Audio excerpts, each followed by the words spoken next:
I've got this feeling, I'm feeling you could be the one.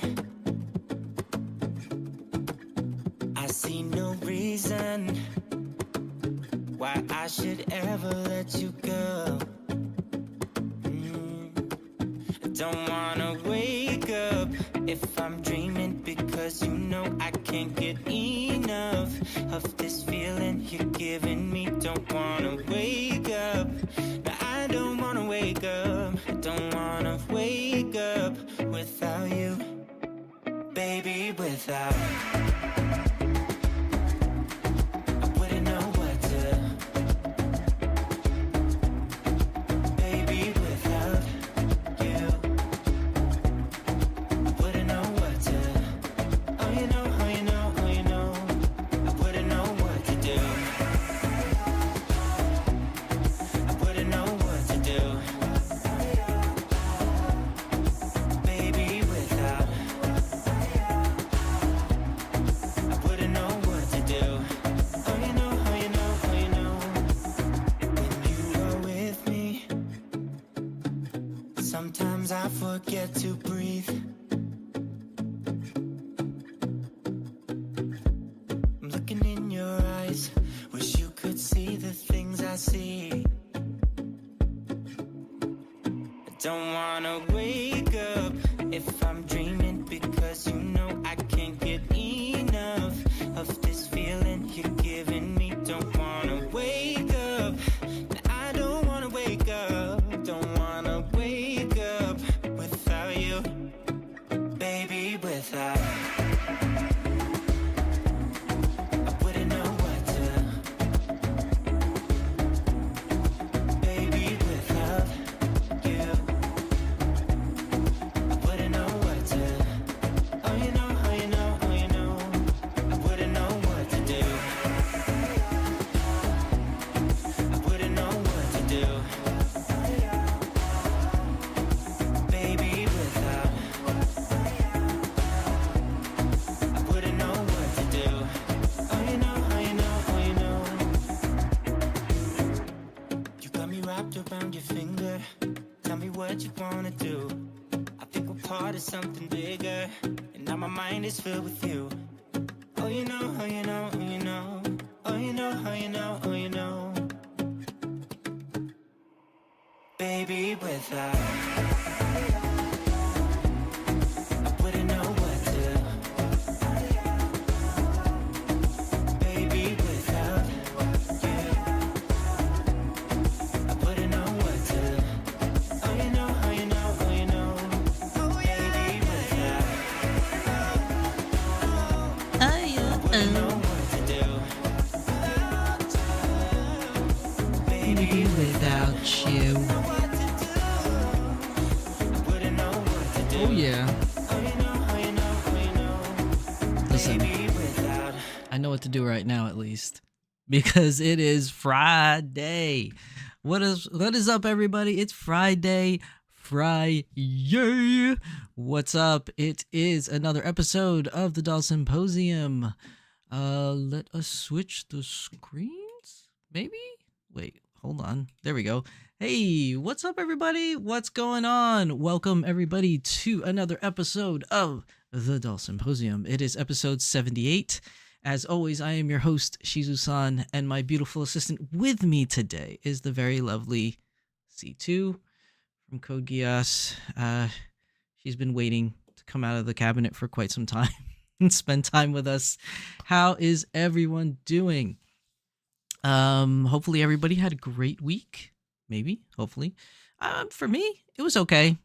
Nothing like too extraordinary great, nothing too extraordinary bad, just kind of right there, smack dab in the middle. Hopefully everybody else had an okay week, maybe had a great week, who knows. But let's start the weekend off right and talk about some really cool dolly stuff. Okay, let's see. Kitten Cat Chop says third. For some reason my chat is not working because I only see you as the first one. It says third, so I don't know who first and second was, but chat is only showing me third. Jesse Kong, welcome to the stream. What's up? Marie Velez, welcome to the stream. How's everyone tonight? Hopefully everyone is good. Oh, why is my... Hold on. Something just fell over on my desk. Okay, fixed it. But hopefully everyone's good, and I hope everyone is ready to talk about some cool dolly stuff. This is just so everybody knows, if you haven't been following along with the channel and what's going on with the channel, is that tonight's stream is going to be the last stream of January. So next week or next Friday, there is no live stream, as we are going to start the every other week bi-weekly thing. So the first, when we start the bi-weekly thing, or the twice a week, or whichever way you want to call it, that would be February the 7th would be the first one. And it would be, just so that we could like kind of go over the schedule real quick, it would be February 7th. That would be the Doll Symposium. So it would be a news week. And then we're going to skip, and it works out great. It skips February the 14th, which everybody's probably going to be out for Valentine's Day stuff. And if you're not out doing Valentine's Day stuff, you know, you probably have other plans, I'm assuming, to do something with friends, I guess. And then after that, you'll have the 21st, which would be an episode, or the second episode of Beyond the Doll. But really, the first episode of Beyond the Doll this year, for like a solid good topic, so to speak. Not that last week's wasn't great. It's just that it was cut in half. It was like half like what my plans are for 2025, and then the other half was like topic. But it'll be a full episode of Beyond the Doll. So it'd be the 7th, the 21st, and then it'll follow that pattern. You know, first week news, third week is going to be Beyond the Doll.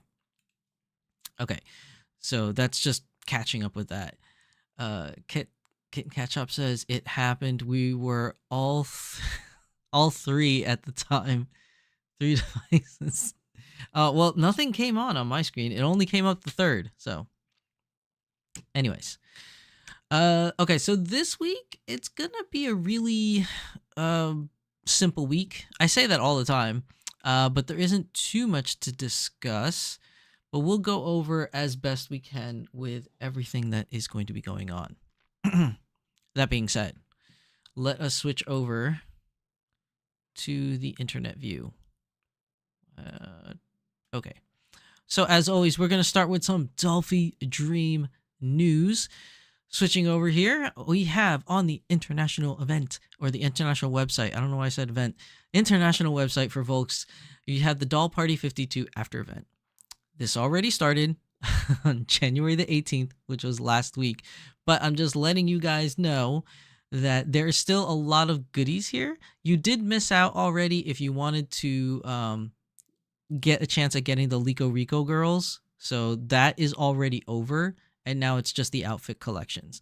But amongst the outfit collection, as small as it was, which I've been saying this for the past 2 months, that it's such a small selection for a Dolpa. Usually Dolpa has like a lot of outfits. It's like only 1 page. Now it looks like the rib knit sweater, the rib knit sweater dress here is sold out on white, but the black one is here, and so is everything else here on the top. The distress sweater, the excuse me, for some reason I can't breathe for some reason. I don't know what's going on with me.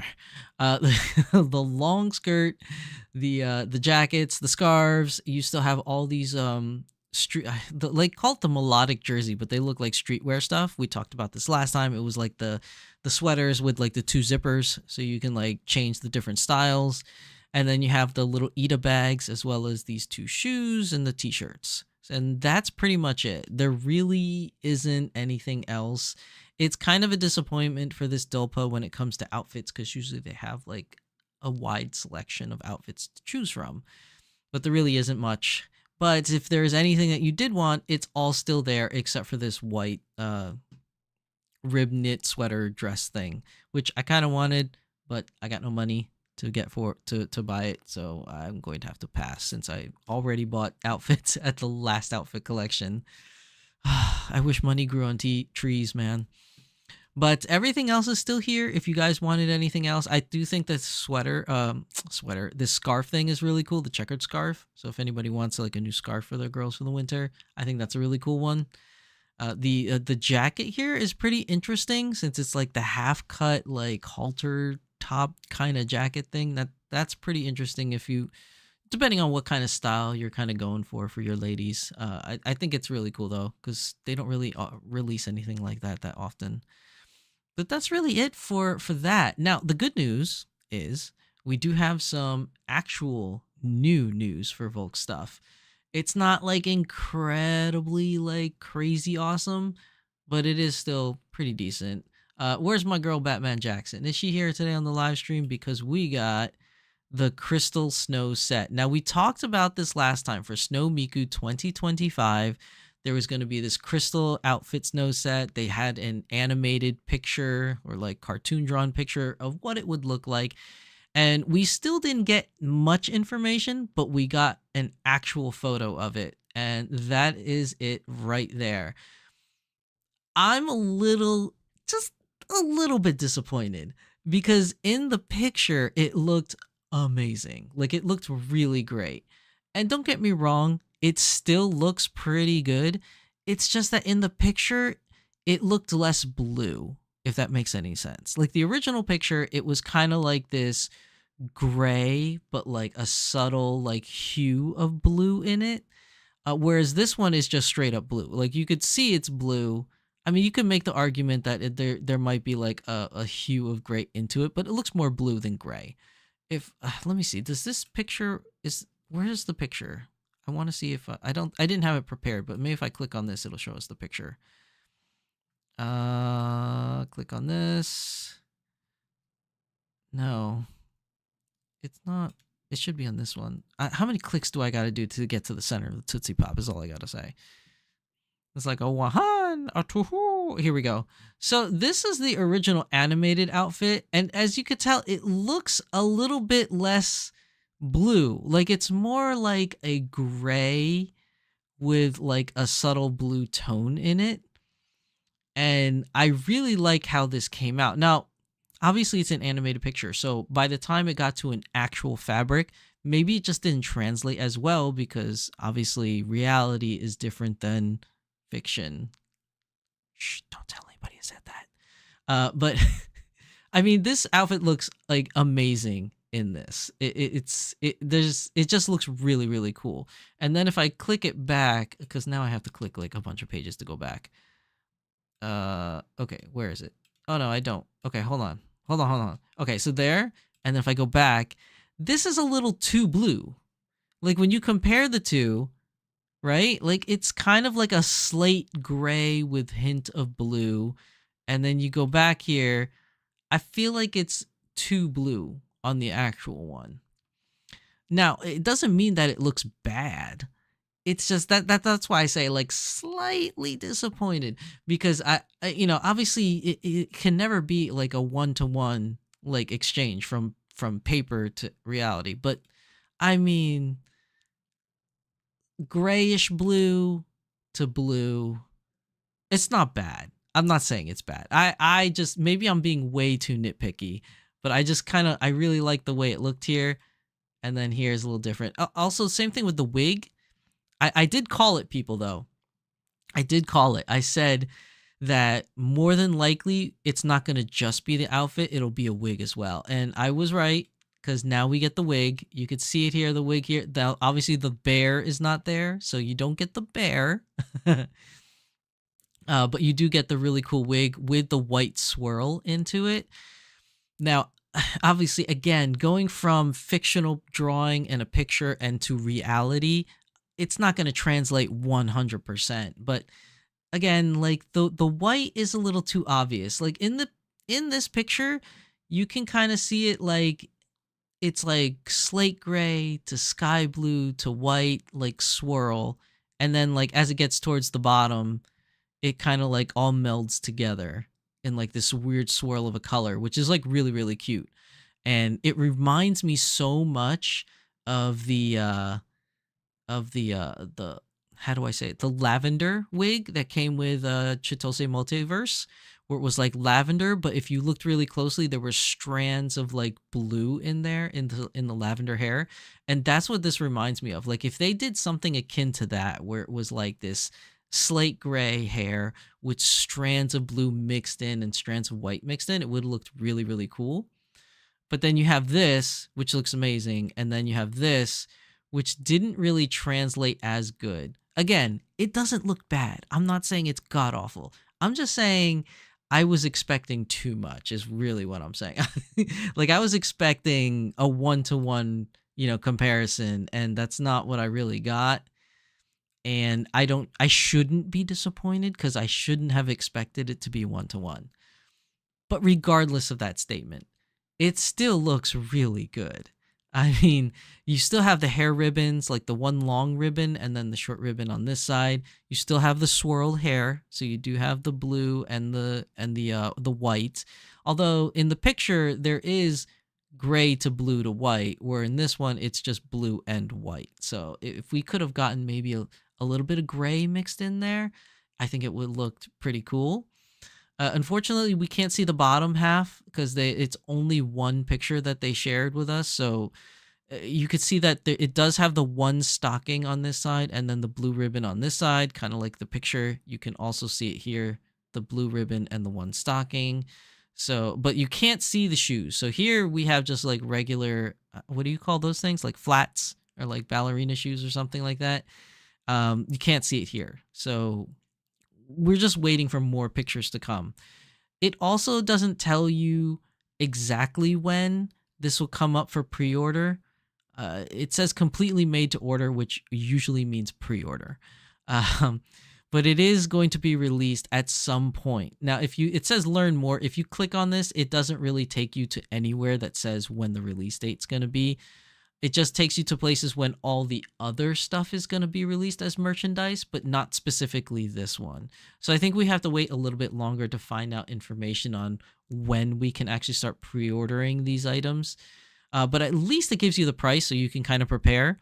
31,900 yen. You're paying like roughly around like 200 something dollars. So maybe like 250, 245, something around there. Again, it depends on the conversion rate of the yen when this actually releases so you can pay. So it might fluctuate here and there. But right now, because the yen is weaker than the dollar, you're looking at less than 300, more likely going to be somewhere around 250. But yeah, it looks good. I mean, it still looks good. I'm not saying it looks bad. It's just I really want it as close as we can get to this. And even the ribbons. So the ribbons on her chest are navy blue with sky blue mixed in. Whereas in this one, it kind of looks like the navy blue with sky blue is still there. But the way that the light is hitting it when they took the picture, it's hard to see the light blue lines. I think I can see it, but it's just the way the light is shining down, you can't really tell. Also, the other thing that's missing is the wand. There is no wand in this picture. So yeah, there's that's missing. Hopefully she comes with the wand, and hopefully she comes with the little bunny thing. It's probably like an accessory that she comes with, and it's just not in the picture, or at least I'm hoping she comes with it. But those things are missing from here. So no bunny, no wand. Hopefully for this price tag, we will get a bunny and a wand. But again, this is the only picture that we have of her outfit so far. We'll probably get something a little bit later on in the future. We'll get something. But that is not the only news from Volks International this week. There is another one that I think people are going to get pretty excited for. And that is also on... Where is it? Oh, man. It messed up my picture when I started fast forwarding and clicking on stuff. Oh, here we go. There it is. There it is, people. For those of you that are Hatsune Miku fans and have been dying to get a Sakura Miku but can't because on the secondhand market it's way too expensive. I think Sakura Miku was around like $1,500, almost $2,000 to get your hands on her because it's pretty rare. I think it only had one release, right? I know Batman Jackson would know if she was here on the stream. I think she's probably busy at a con. But 2.0, Sakura Miku 2.0 will come on the new DD Base Body 2.0 DDF3. So we are going to get a re-release of Sakura Miku. There is no production photos. There's no, anything that we could see if there are any major changes. So just expect it to be the same exact Sakura Miku, just on the updated body. Probably nothing else has changed, unless they're going to do it later. And then on the teaser photo, like how we got with this one, maybe she'll have a new outfit. But as far as we know, Sakura Miku is going to be coming again for another release. Now, it doesn't say anywhere that it's a pre-order. It doesn't say anywhere that it's going to be a click war or any of that nature. So we really have no information at all other than what is here right now. This is really all that we have. But we do know it's coming spring of 2025, which, remember, there's going to be another Dolpa around that time frame. Well, at least there might be, because it's usually Christmas and summer is guaranteed. I forget if we always get a spring one. I think we do. So it might be announced during that time frame. Who knows? But basically, spring of 2025. Be on the lookout for Sakura Miku 2.0. For those of you that missed out, here's your chance. Here is your chance. Okay, so we talked about Dolpa 52 stuff. We talked about Snow Miku new outfit, the Crystal Snow. We talked about 2.0 Sakura. Now we're moving on to Volks USA. And Volks USA is also having its Doll Party 52 new outfit collection. Yay! Now, because it says release date January 31st at 10 a.m., that means it's going to be a click war. Okay, this is not a lottery. They usually will write lottery in here if it is a lottery. So this is going to end up being a click war, and unfortunately, we don't know what's going to happen, because when you click on the link, it only shows you this. So you can see here, Doll Party 52 outfit collection, and we only have the black hair clips. That's really all that's showing us. Sometimes, Volks USA is very weird with their website. Sometimes they'll show you all the items that will be available. You just can't add them to cart, like they're all grayed out. And then sometimes they'll show you absolutely nothing when you click on it. It'll just be a blank screen. But this time around, for whatever odd reason, they put hairpins. So you can actually add these hairpins to cart. But anything else that's in here, it's just blank. Just know that pretty much everything on the international website that's here on this one page is probably going to be available on Volks USA, which means if you missed out on this white high neck rib knit dress because it's sold out on Volks International, just know that on this one for USA, it's going to be there. So if you missed out on it in the international version, you will be able to get it on Volks USA. And remember, that's going to be on January 31st, which is next Friday at 10 a.m. Pacific Standard Time, okay, on the Friday, which usually for us on the East Coast is going to be like, 7 a.m.? So 7 a.m., January 31st, which is Friday, right? Yeah, which is a Friday, which is very awkward. Like, they're going to release it on a Friday at 7 in the morning before people go to work. Okay, all right. Well, for people in the West Coast, they're already at work at 10 a.m. So, okay, just weird timing, I guess. And then also from Volks USA, they're going to have their own Doll Party 52 after event for the limited dolls. Yay! So this is an actual pre-order. This is an actual lottery period. So if you did miss out on getting the two lovely girls from Liko Rico, which is DDS Chisato, DDS Takina, and their outfit collections, you can get them here at Volks USA. Now, the lottery period is February 1st to midnight February 10th. Essentially, what that means, if you're not familiar already, is that if you put in your lottery bid between that time frame, then you're guaranteed to have your name put into the lottery, I guess. No other way to explain it. Now, the set time frame is down here. So you put it in from February 1st to February 10th. The results will be announced on February 21st. So roughly about like a week and change. And then they're going to email you the results. So whatever emails on your Volks USA account, they'll email you with the results. Your payment will be due on February 24th. So that's 3 days later. And then delivery date subsequently will be in March to April. It really depends on, when you got your emails or when you whatever from Volks. So they'll just, as they send emails out, that's going to be their list of as they send dolls out. So it's a very quick turnaround time because this is obviously a lottery and it's a limited basis. It's not like a pre-order project. So remember, February 1st to 10th, check your emails on the 21st of February, and then pay by February 24th, and then you'll get your girls March into April, sometime around then.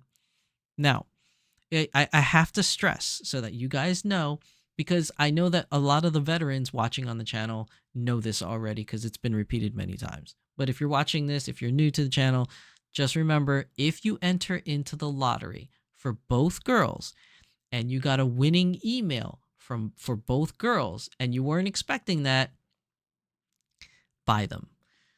If you don't have the money to, I don't want you to go into debt for it and get yourself into financial trouble to get into it. But if you just so happen to be able to squeeze it in, buy both. Because the way it works is when you enter a lottery for Volks and you win and then you don't buy it, there is a possibility that you will be put on the ban list, which means you'll never be able to participate in any future events. So just be warned that if you put in a bid for both girls and you win both girls, you better have the money to buy both girls or be prepared to possibly be put on the ban list. Okay. I just really want to stress that because I don't want anyone getting in trouble and be put on the ban and then not be able to participate in any events from there on forward. Anytime Volks as a company, whether it's international or USA, but it's more slow USA, although international does follow the same route. If you ever win any kind of events, buy the item. Don't put yourself in financial debt. It's not worth it. But if you feel like you can squeeze it, buy both, because I don't want you guys being banned for life from participating in any future events. So just be careful. If you know that you definitely cannot afford both, then you're just going to have to try your luck and just put in a bid for just one girl. So that this way, if you win, at least you're able to pay for the one that you wanted to actually get. So yeah, that's basically that. I just really want to stress that everybody understands the rules, because I don't want any of my friends, getting banned from Volks. Okay. So whatever you put your bid in for, whatever you put your lottery in for, just make sure you can afford it should you be so lucky to win all the things you bid for. Okay. And that's pretty much everything from Volks News. Like I said, there wasn't really too much to talk about other than the Hatsune Mikus. That's really the biggest news for this week's stuff. And then just rehashing like the doll party after events and how that's going to take place. And remember, that whole lottery thing applies to the outfit collection too. It's not just the dolls. So if you order the outfits and you win and you can't buy them, you could be possibly put on the ban list. Now, it's not a guarantee. There's a possibility that you could, cancel your winning and still be able to participate. But it is stated on their website. It actually is in writing on their website that says that you could be banned. Doesn't say you will definitely, but it's a possibility. And I just don't want any of you to fall into that area. Okay, so just be very careful when you place your lottery bids. All right, moving on into our next section. Which is going to be Azone news. There's not really much. If you are the type of person that likes Azone stuff in the pure Nemo scale, then there is new stuff. I mostly on my channel, I like to focus on the bigger girls, because I like the larger size dolls. But if you like the smaller ones, there are some new ones that were released since last we were on, which is basically this swinging butterfly girl, which is a different type of doll, really. It's not your same kind of pure Nemo. So you have like this lady here, which kind of gives it like a, well, it is swinging butterfly. It does have that kind of swinging time feel from like, when was the swinger age? That was like the 60s, right? Oh, it didn't translate, did it? Oh, boo. Why is it not giving me the translate option? That's so weird. Where's my Google Translate button? Translate? No? There you go. Translate. English. Yes, please. There we go. Okay. So going back and looking at, because I had to minimize the screen there. She is going to be on, where is it? Pure Nemo 2 body. So it's roughly 23 centimeters. You know, you're looking about 8 inches tall. Standard Pure Nemo height. If you're interested in this type of girl, it's her pre-order. It's kind of like reminding me of Wicked for some reason. Follow the yellow brick road. January 30th is when the reservations do start. But going back, like, I don't really cover these dolls, like the smaller ones, unless there's something really cute that I like. You have these Tamari girls. So there's always going to be 2 in different color variations. Another Pure Nemo girl, if you're interested. It's going to be February 6th for her pre-order. And then you have these Panda girls. They call them Panda White and Panda Black. We'll open up the white one. These are also Pure Nemo girls if you're interested in the smaller dolls. And this is going to be February the 13th for your pre-orders on these girls. Again, like I said, if you want to go, you can go to the Azone website and look at these yourself. But like, there really isn't anything in the much larger scale girls in this week's episode. They just haven't been releasing them as of late for some reason. Hold on. I need something to drink. While I drink, there's going to be an ad playing. So in a couple seconds, it should be starting.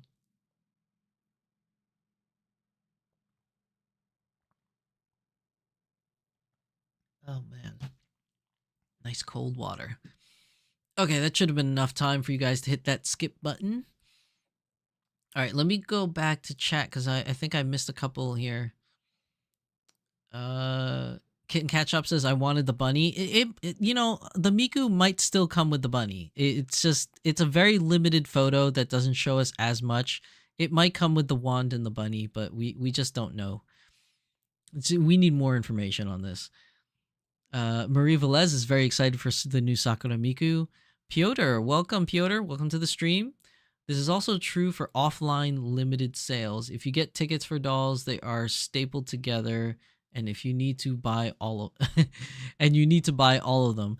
So like, you're talking offline limited sales, like if you were to go to Dolpa yourself, right? Like a Dolpa or an iDoll festival or something like that. Yeah, I would assume so because, you know, it's even though you're not doing it online, you're still at the event. So I'm assuming that if you put in your lottery bid that you should buy them or else you'll get in trouble.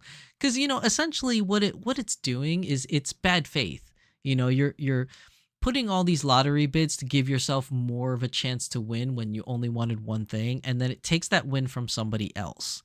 So they really encourage you to only put in for what you want instead of like putting in like to get your chances up there, but then like you only really wanted one thing out of the 10 things, and you're stealing a potential win from somebody else. Because remember, even if you cancel those orders, it's not like they go back to the drawing board and re-roll like another winner.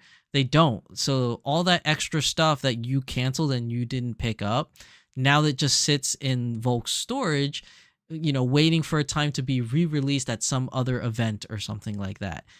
You know, one would think that, oh, if you canceled your order, then they'll roll for another winner right then and there. That's not how it works with them. If you cancel your order, that goes into storage, and then they wait until another event to bring them back out for another, you know, release. So please make sure that if you put in your lottery bids for something, make sure you're able to buy them. okay? Because canceling it creates a whole lot of problem for them. It creates a problem for everybody else that wanted that item that now can't get it because you canceled. So just be aware of that, be mindful of the other people in the community, essentially. Put in your lottery for what you want, not for what you potentially can get. PNB Sakura, welcome to the stream. Late, but hello? No worries about it. You can always rewind and go back to this on the pods, but it's much appreciated that you're here, PNB. We talked about you missed some stuff like this Crystal Snow Miku and the other announcement for Dolphin Dream Hatsune Miku Sakura 2.0. So, but you're all pretty much all caught up after that because Azone didn't really have too much news this week to talk about. Marie Velez says, I'm loving the new Snow Miku outfit too. I mean, it's cute. It's really cute. It's just, I like it. I wanted something more close to the art, which I understand. I shouldn't have expected a 1-to-1, but there's always hope. There's always a dream, right? That you could get it exactly like this. But yeah, it's still great. It's still good looking. Don't get me wrong. It still looks nice. Kit Kat Shop says, don't be a jerk in the lottery. Yeah, essentially that's what it is. But listen, we would love the world to be perfect. But the truth of the matter is, in reality, the world is not perfect. There's some jerks out there, even in this hobby, dare I say it, but like, there is no perfect world. There is no perfect society. Every hobby, every group, every gathering, every, country, ethnicity, race, whatever you want to call it, every group of a peoples, however you identify those peoples, there's always going to be the good people, the bad people, the people that are in the middle that are kind of indifferent or neutral, so the doll hobby is no different. But we would at least like to say to everybody, be aware of your fellow man and try to do the right thing. Put in a lottery for things that you want and you can actually afford, so you don't steal a win from somebody else that you end up canceling, and then it just goes in storage, and then nobody wins that one item.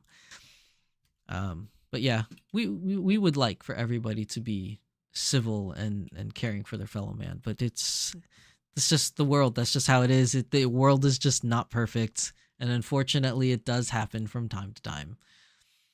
Now, moving on, we are going to go to some Smart Doll news. And Smart Doll news, there is none.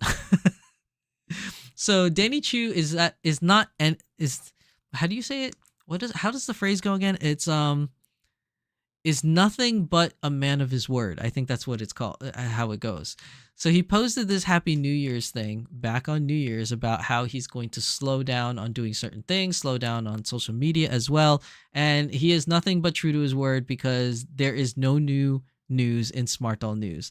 Now, if you pay attention to his Twitter account, sure, there are releases that have been announced on the Smart Doll release Twitter page, and then there have been a couple like posts and polls in the announcement page. But like, as for news, like, really isn't too much going on. He hasn't really posted anything here on the website, but we still have at least the timeline to go through. He still updates that. There's still a bunch of stuff that we can talk about in this timeline. But as for news-wise, nothing really posted. There really isn't anything here. I mean, we could try and click on his X page to see if there isn't anything. Blah blah blah. Yes, verify it's me. Sorry. No. Stop. Okay. Let's see. We're gonna go. Oh man, at Smart Doll Land. Oh, there it is. Oh, I messed it up. There it is. So if we go to his actual Twitter page and see if there's anything, of late that we really need to talk about, there isn't too much. They're just showing you things that are there, like this clear shells, Smart Doll Valiant Pair, Athena Awakens. These are just regular awakenings, but nothing really like crazy newsworthy that's going on here. Although he does mention here, I'll need to figure out an efficient way to update this alongside Twitter. For now, though, updates will continue to be posted on Twitter. For those of you already using Blue Sky, how does it compare to all the other social media apps? Blah, blah, blah. Let's see. With clickbait and doom scroll calling content, however you say. I don't have Blue Sky personally. I will probably download it since he possibly might be moving over to Blue Sky. But as of right now, it doesn't look like it's going anywhere at the moment. But there's like this whole... My channel is not really a political channel. Maybe doll politics, yes. We talk about doll related things in doll politics, yes. But when it comes to like actual politics, I don't really talk about that.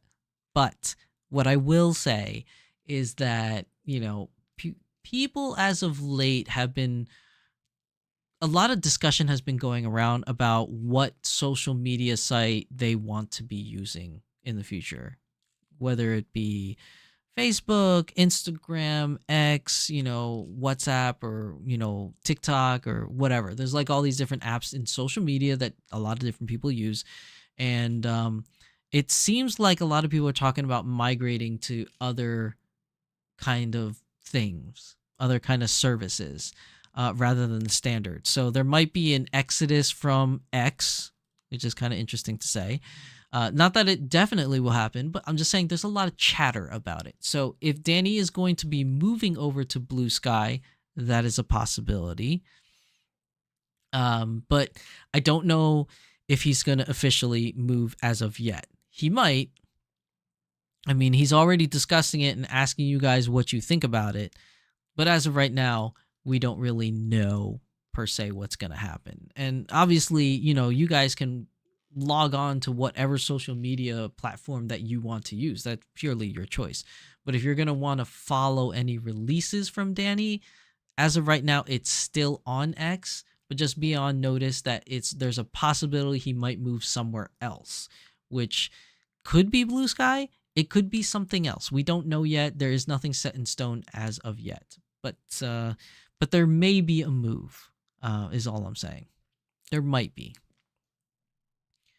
Piotr says, can we get a shout out to how Danny changed the available to ship numbers on the page recently? Or did you talk about that last week? We actually talked about that last week, Piotr. But just to, you know, brief recap, I think I talked about it last week saying, like, and you can watch the VODs from last week's episode. But essentially what I was saying is that the whole thing with FOMO that was going on, when Danny released the new thing where you can see the inventory of how many of each item is available, I think that lessened the FOMO, because I feel like not knowing how many are there and the fear of missing out caused a lot of people to just randomly buy stuff in case that they might want it in the future and then they already have it. Whereas now that he has posted the numbers of how many is available of each thing, we've definitely seen a slowdown in purchases, and things still being available.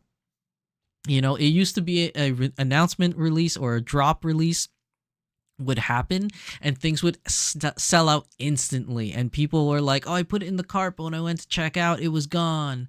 Like, I think within the past month and a half to 2 months, whenever he started putting the numbers on, we've definitely been seeing more and more things still available on the website, because there was no FOMO, because now we know that there's 30 of this, or there's only 5 of this, or whatever, and people bought accordingly. And I think having the numbers out there definitely has curbed FOMO in a sense. But there was also some talk. There's also some talk about like whether or not, you know, whether or not like people are just not buying as much as they used to, mostly because they're getting bored of the selection, was a possible topic that we talked about. But I just think in general, having the numbers there, I feel like it helped the FOMO cause. Let's see. Kitten Cat Shop says, we and my fam are on Blush, no Twitter. I don't know what Blush is, but I can look into it and see what it is. I know that me personally, amongst a lot of my friends, I still use Line because Line is used by a lot of people in Asia, and I still have quite a few friends over there that I speak to every now and then. So I still use Line, and if anybody wanted to use Line, you know, in the West, you can. It's a pretty decent platform for messaging services goes, but not as a social media platform per se.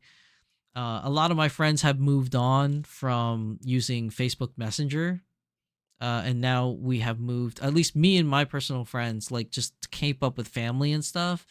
We've moved over to this other app called Signal, which is a 503c1 thing. I forgot how do you say that. It's like a 501 or 503c, which basically means it's a nonprofit organization that hosts a messaging app. So a lot of my friends have been moving over to Signal, and honestly, I really don't care what social media app I use, but I moved over to Signal because that's where a lot of my friends moved over to. But yeah, it's just we don't know what's going to happen in the future, and we don't know what's to come. But when it comes to Smart Doll stuff, at least know that there's a possibility that Smart Doll might be moving to another social media app for announcement releases. It's a might. It's not a definite, but it's a might.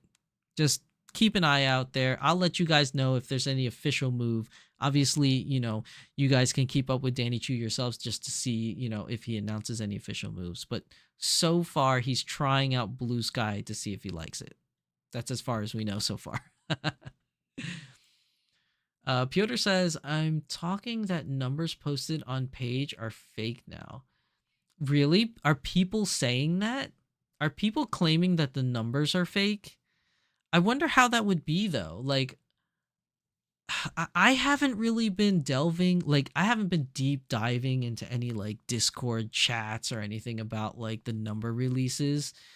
But have people really been saying that they're fake? I mean, honestly, I don't know. I don't work for Smart Doll, so I don't know if they're fake or not. But I really don't see why.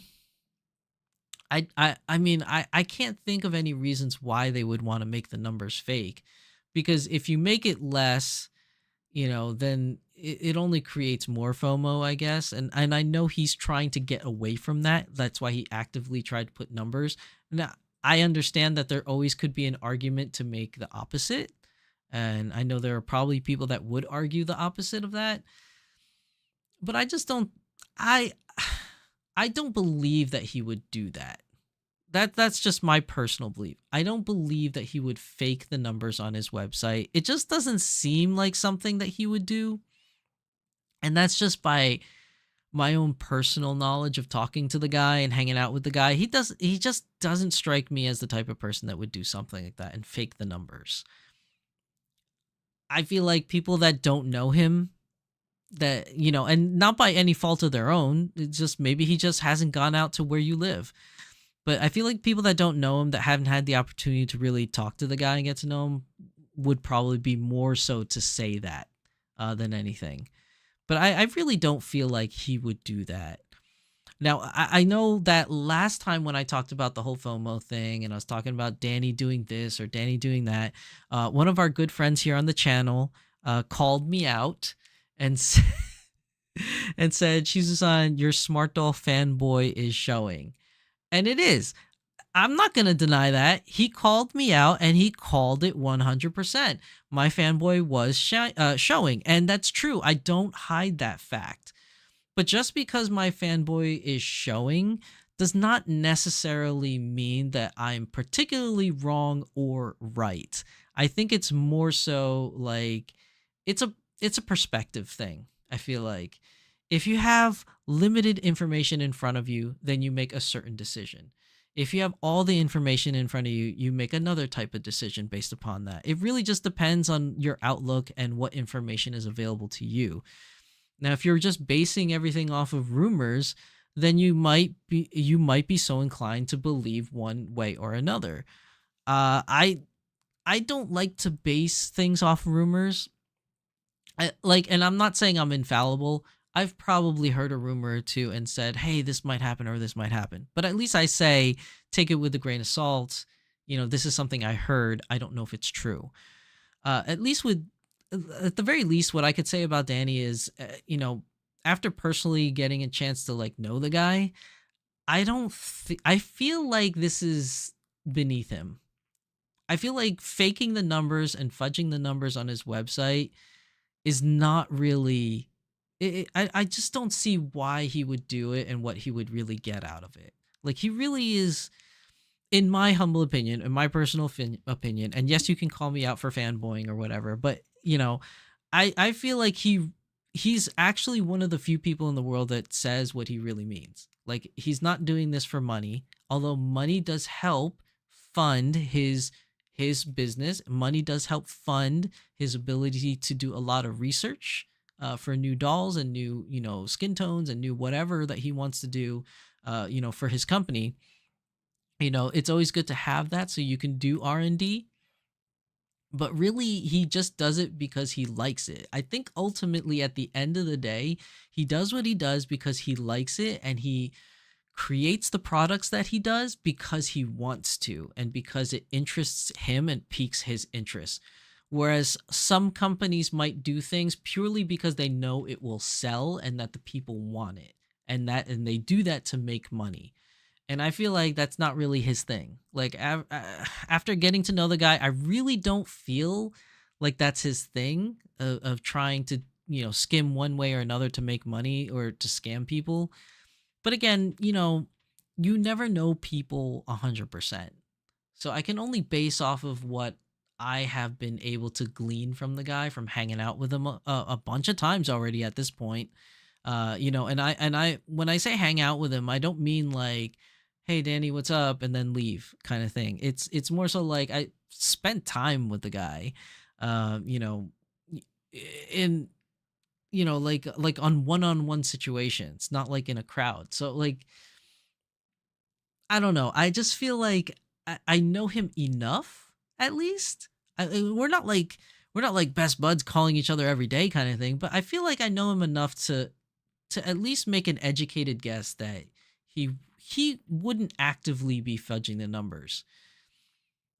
But at least that's just my opinion on the thing. Like I could be totally wrong. I mean, there are people out there like I know that I'm blowing this way out of proportion because I'm going from like the extreme on one side to the extreme on the other side. But like how like when you see on the news like some guy like murdered some lady, and they always ask the neighbor, and the neighbor's always like, oh, but he was always such a nice guy, I don't understand how he could do that. Like maybe that's like a Danny Chu thing. Maybe like when I see him it's like, oh, he's such a nice guy, and then like one day he just like fully turns around and becomes this like super evil person. I don't know, but at least from the very little that I can glean, I just don't see it. Like I don't see why he would do it. Like it just doesn't make any sense to me. Piotr says Danny changed numbers from real numbers to something in range from 1 to 5 regardless of real stock. It's not a claim, it's a fact, and I have evidence. Okay, I mean, if you listen, I don't have evidence. I don't claim to have any evidence whatsoever. I'm just basing it off of how I feel from what I've seen. So if you have hard evidence, then okay. Like, I'm not going to fight you on that if you have a hard evidence, okay? Whether or not that evidence is real or not, I have no way of even discerning that. Because again, I don't work for him. I don't see any numbers in that case. I can only go by off of what I've seen. And whether or not the things that I have seen are real or not, I don't know.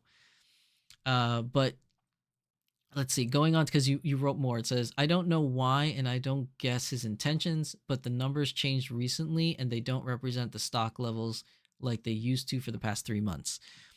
Is it possible? And just hear me out. Like, I'm not saying this is the case. I'm just saying, is it a possibility that, when you go on the website, and let's say, I don't know, we'll just pick something like the Union Jack dress, okay? Just a random item. Let's just say the Union Jack dress, right? You go on the website and it says there are 10 items available, okay? All right, 10 items available. And you're like, okay, I want to buy the Union Jack dress. You click add to cart. You go to the payment screen, and let's say you're able to buy it because it said there's 10. So you go to buy it, right? So you click on it, you buy it, and you get the shipping confirmation. It says, hey, you purchased this object. This is your order confirmation number, blah, blah, blah. Now you go back to the website right after buying it. You go back to the website and then it says quantity stock 3. Okay, you went from 10 to 3, but you know that you only bought one because there was 10 on there. You bought one, and that took you, maybe the checkout process took you 2 minutes. Okay, and now you go back to the page and it says there's 3, and you're like, how could that be? There was 10, now there's 3.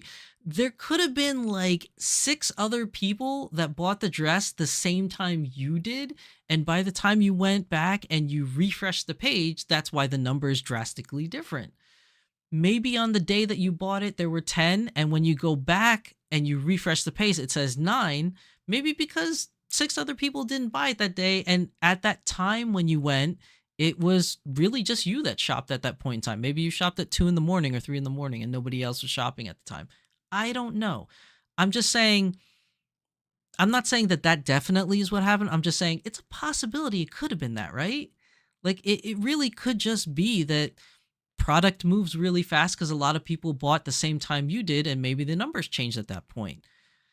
Maybe they only had 10 in stock, but like 30 people wanted to buy it. And when 30 people added it to cart, only the first 10 that clicked the credit card button first actually got the item, and the rest of the people didn't.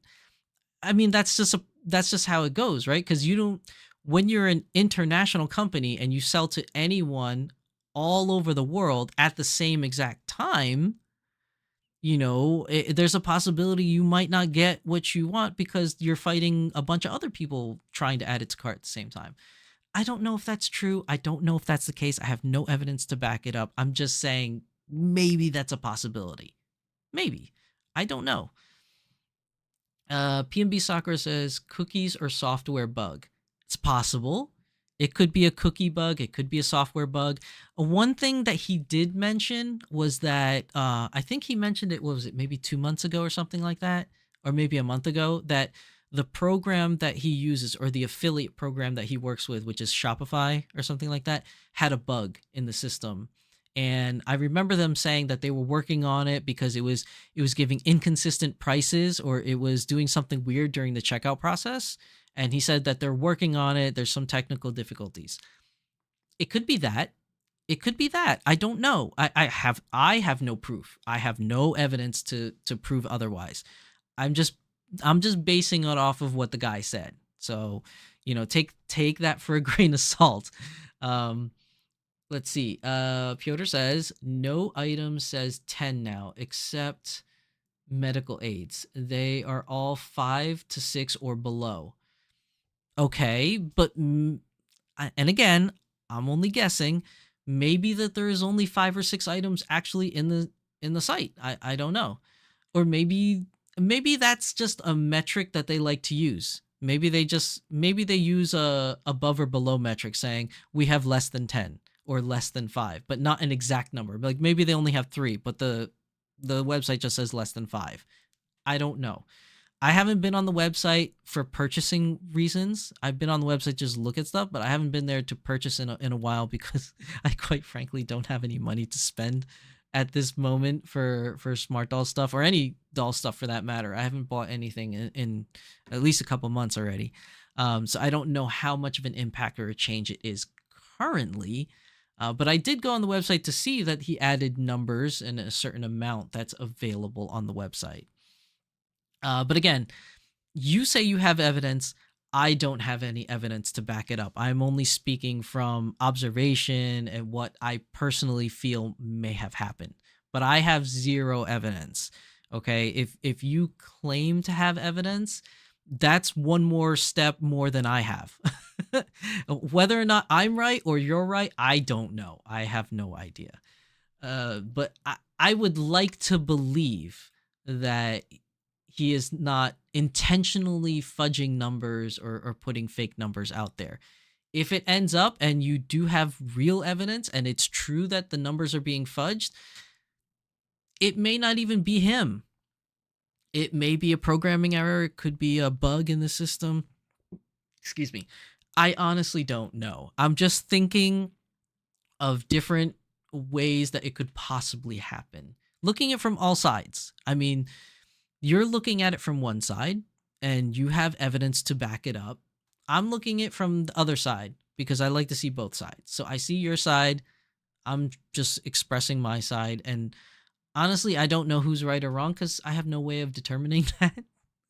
But, you know, I just don't see why he would do it.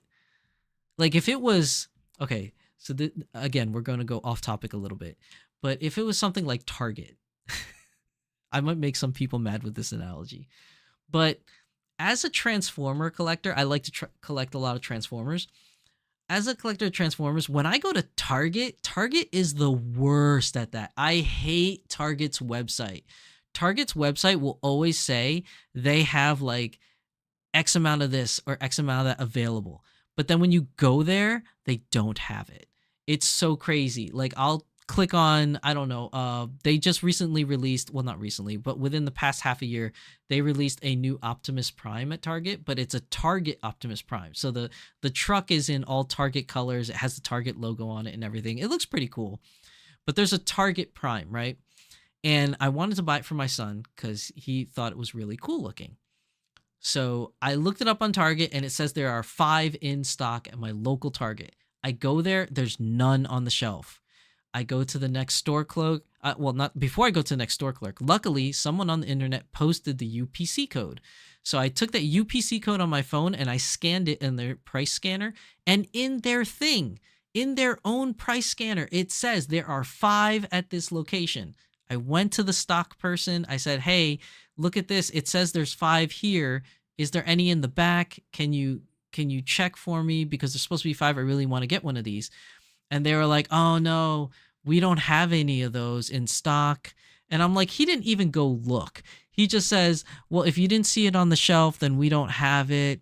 It's possible that there are 5 here and they're probably all in someone's carts and they're walking around right now and they haven't purchased it yet. And I'm like, that is such a lazy BS answer. Like, why don't you walk in the back and at least look?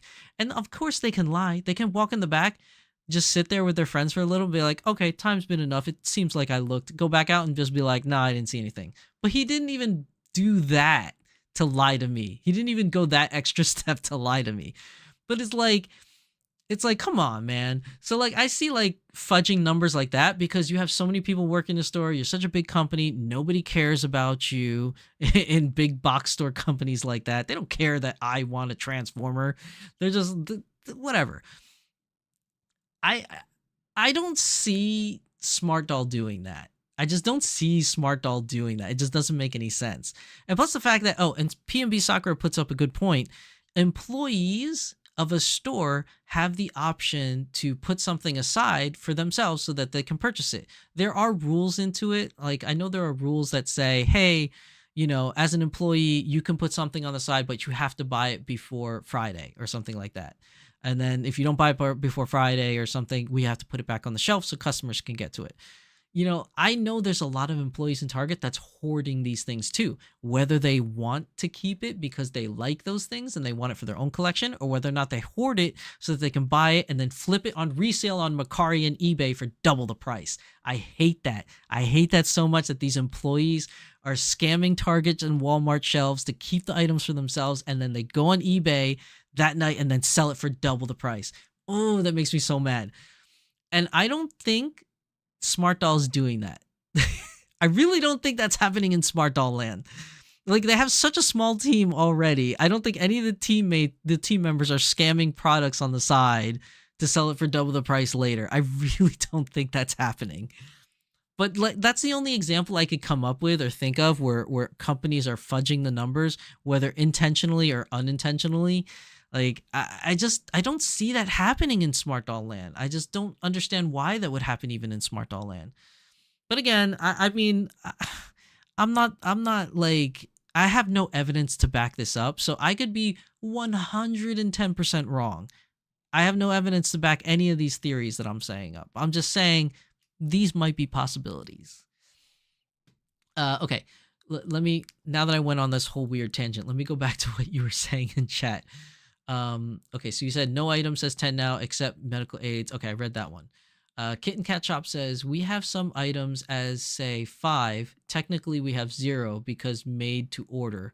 But 5 is how many we can make, maybe based on manpower and capacity. That's true. I mean, I could see that. Maybe you put 5 on the website, and then if somebody orders something, you'll just made to order, I guess, because you still have the materials to make it. I'm assuming you still have all the materials to make the item. It's just not already made. So if somebody were to add it, like if you had enough materials to make 5 items, you just didn't make that item yet, but you have all the materials for it. So you put 5 on the website so that if someone purchases it, it's not like you don't have the item. You just have to make it and then send it out. So I can see that, where like maybe you're basing the product off of how many materials you have to make said item, but even though said item is not officially made yet, I can see that. It's that's kind of like, I guess, playing loose with the word, so to speak, but it's not necessarily lying because you do have the items to make said item, or materials to make said item. So I can understand that reasoning. Piotr says, no, there are more. There are items that are dozens in stock, but on the page it says 5. Okay, so you're going to need to explain that for me a little bit, Piotr. When you say there are dozens in stock, so you're saying the website says a couple dozen, but then on another page it says 5. What's this other page you're talking about that says the difference between dozens and 5? That's where I'm losing you on that one. If you want to cover this situation with less speculation and more facts, just let me know and I'm happy to explain what exactly happened to these numbers. I'm not claiming I know why, and I don't care. For all I can tell, it looks intentional. Okay, all right. I mean, listen, you're the one that's claiming you have evidence to back it up. So I have no what's the right word? I have no recourse to say that you're lying because I don't have any evidence. So you have more factual basis than I do if you're claiming you have evidence. I don't claim to have any evidence. So if you're saying that you have something, then I can't dispute it because I don't have anything to dispute it with. But if that is the case, if you have evidence showing that it is being manipulated in some way, shape, or form, at the very least, what I'm saying is I don't understand why he's doing it then.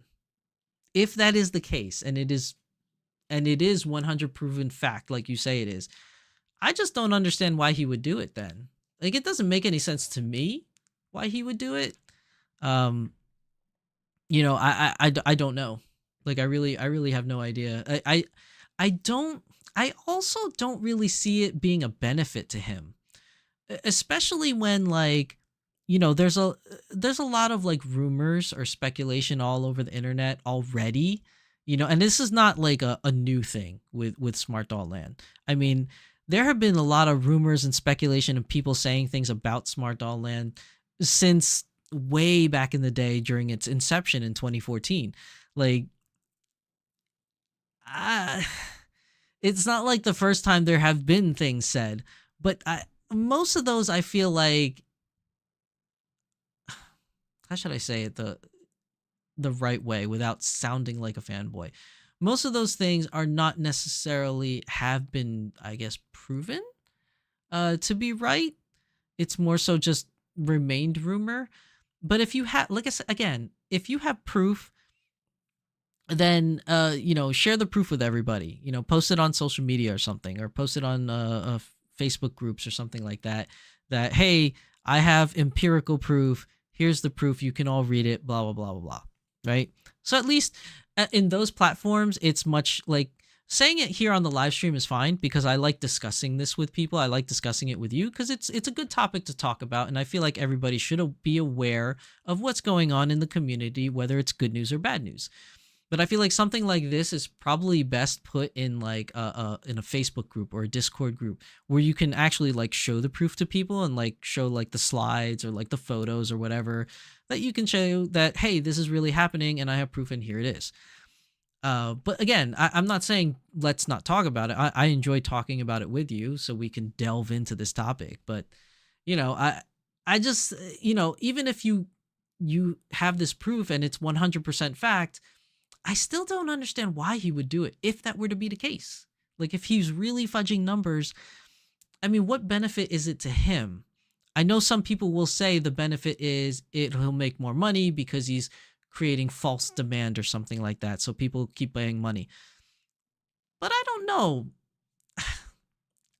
Again, this is me fanboying. Okay, I'm not gonna deny that. All right, perfectly 100% clear about this. But I do believe him when he says he doesn't do this purely for money. I really don't think he does it purely for the money. So I'm trying to just figure out why, why someone would do that. Like what is the benefit for him per se? And I can't figure it out. I'm sure there's a lot of people out there on the internet that could be like, oh no, he does it because of this or that reasons. And I'm sure they could prove it to some way, shape, or form. But I just don't know. I don't know why he would go that route if it were to be the case. I'm just not sure. Oh hey, Silence, welcome to the stream. Can I still call you Scalanze? What's up, Silence? I think also if they save something for themselves, they can, but if they ran out of availability, the one put aside has to be put on stock. Yeah. Like if they want to save something from themselves, I think they should remove it from the inventory list and then just add it back to the list if they decide not to pick it up later. I feel like they should do that. If that is the case, I think they should do it that way. Because not only for Smart Doll Land, but also like my example with the whole Target thing, be like, if you have 5 put aside for employees, man, then take it off of the stock list. You know what I mean? And if they don't end up putting it back on, put it back onto the stock list. But again, okay, so see now I'm backtracking all over the place, because then if they take it off the stock list until the employees decide to purchase it, how can you tell the difference between one being stolen or not? Because if you put it on the side for the employees and one goes missing, there's no way to prove that one got missing because you already took it out of the stock. So I actually disproved myself right there. But I don't know, like it's a good argument and it's an intriguing argument. I just don't know. I don't know how to react to it, to be honest. My initial gut reaction is I don't know why he's doing it. It makes no sense to me. But if he is doing it and it's proven that he's doing it, like I still don't know. I am befuddled is what I'm saying. I just don't see it. I just don't see why he would do it. I don't understand why he would do it. And of course I'm not him, so I can't read his mind. But I don't see a point to him doing that, really. But again, maybe that's just me being a fanboy and I'm being illogical because I'm a fanboy and I'm not looking at it in a purely empirical standpoint or something like that. So I'm at a loss for words. Which is weird for me because I talk way too much. PNB Sakura says, not to mention people could be purchasing in Danny's store and the inventory system could be wrong to update. That's true too. It depends on the system that you're using. Some systems update in real time. Some systems wait till the end of the day to update the numbers. So like if you had 10 in stock and you sold all 10 and the system doesn't update until it does a restock recalculation at midnight and then it'll update the new numbers for the next business day, it could be that too. I don't know how his system runs because I don't know anything about how these systems run or which one he's using, other than Shopify, to control his inventory numbers. I have no idea. I just know like my brief time in working with retail, I remember the retail store I worked in, which shall remain nameless because I don't want to be like bashing companies live on the internet. But the retail store that I worked for as a kid, their inventory numbers always updated at the end of the day. So the computers would do an update cycle, at midnight, and it would spit out the new quantity or the new numbers for the next morning's sales.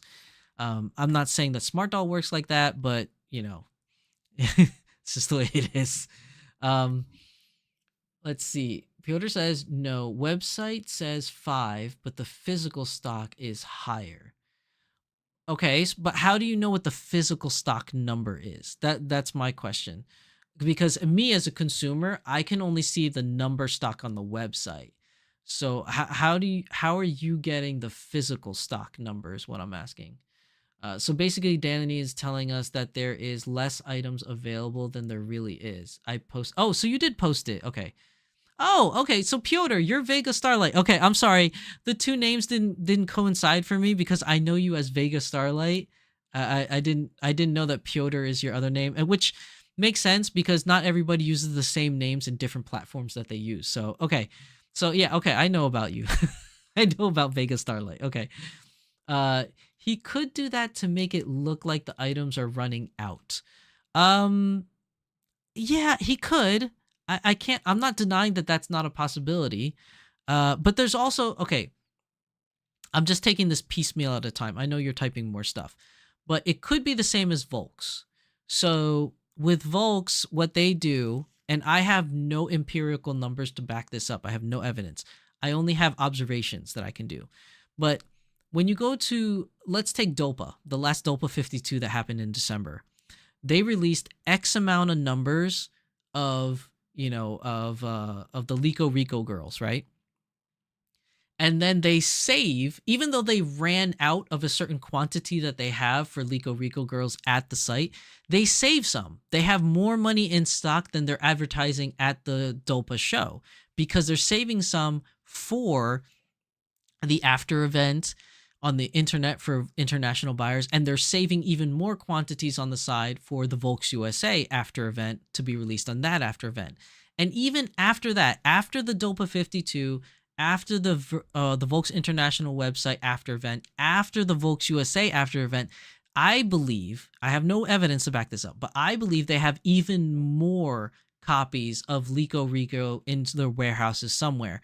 Because what you'll notice is that at some random event, like let's say Dolpa LA, in Dolpa LA, they had a bunch of dolls that were out of stock or presumably out of stock that you can't buy from Volks because it's not on any website. But all of a sudden, they're releasing it there during Dolpa in limited quantities, of course. Like they have like 2 for sale or 5 for sale or whatever. When they came to Anime NYC, the most recent example I could think of is in 2018 when Volks went to Anime NYC in New York. At that time, they had Megurin Luca for sale. They had Kaede from Idolmaster Girls. They had, who was the other one? And 2B from Near Automata was on sale at Volks NYC at their booth at Anime NYC. Those 3 dolls were long sold out. Like the Dolpa already happened, they were sold out at Dolpa. The after event already happened, they were sold out at the after event. The Volks USA happened, they were sold out at Volks USA. Nobody could get their hands on these dolls. The only time people could buy them is on eBay or Mercari or Amazon from scalpers for like double or triple the price, right? But here they are sitting there at Anime NYC 2018 with a stock of I don't know how many, but they were selling them at the event. So if they were presumably all sold out, where did they get these numbers from? They were faking their numbers. They probably kept some on the side that they weren't going to sell because they're holding them for whatever reasons.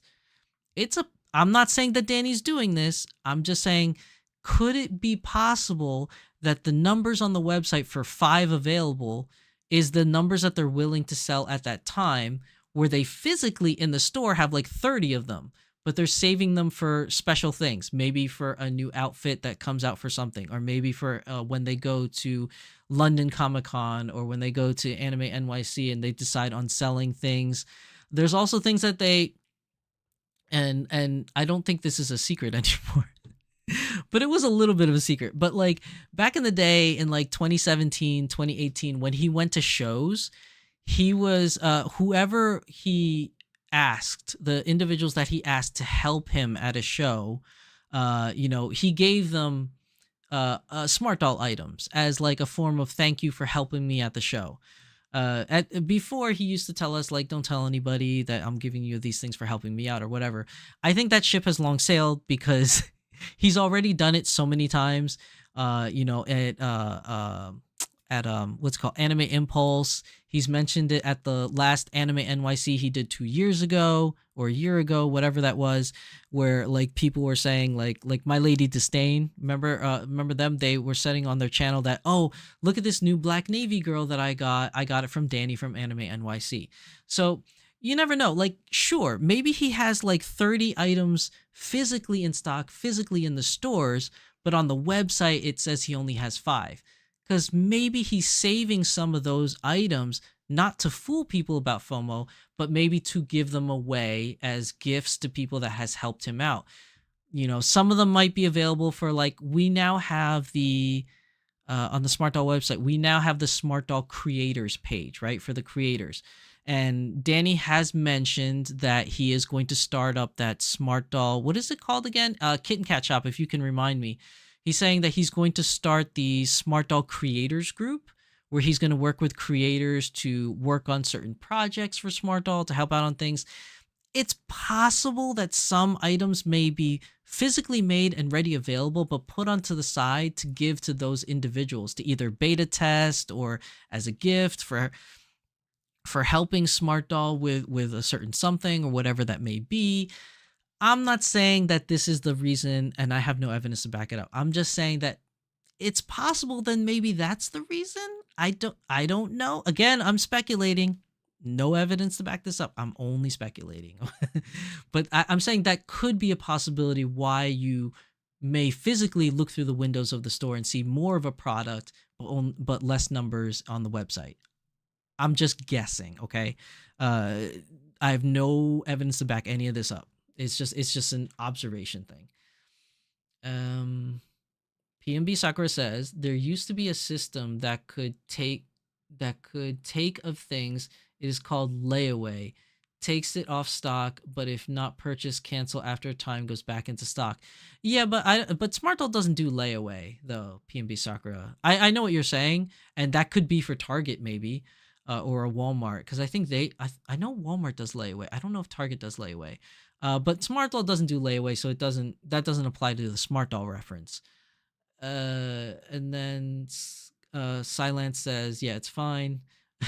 It's fine that I call you Scalante.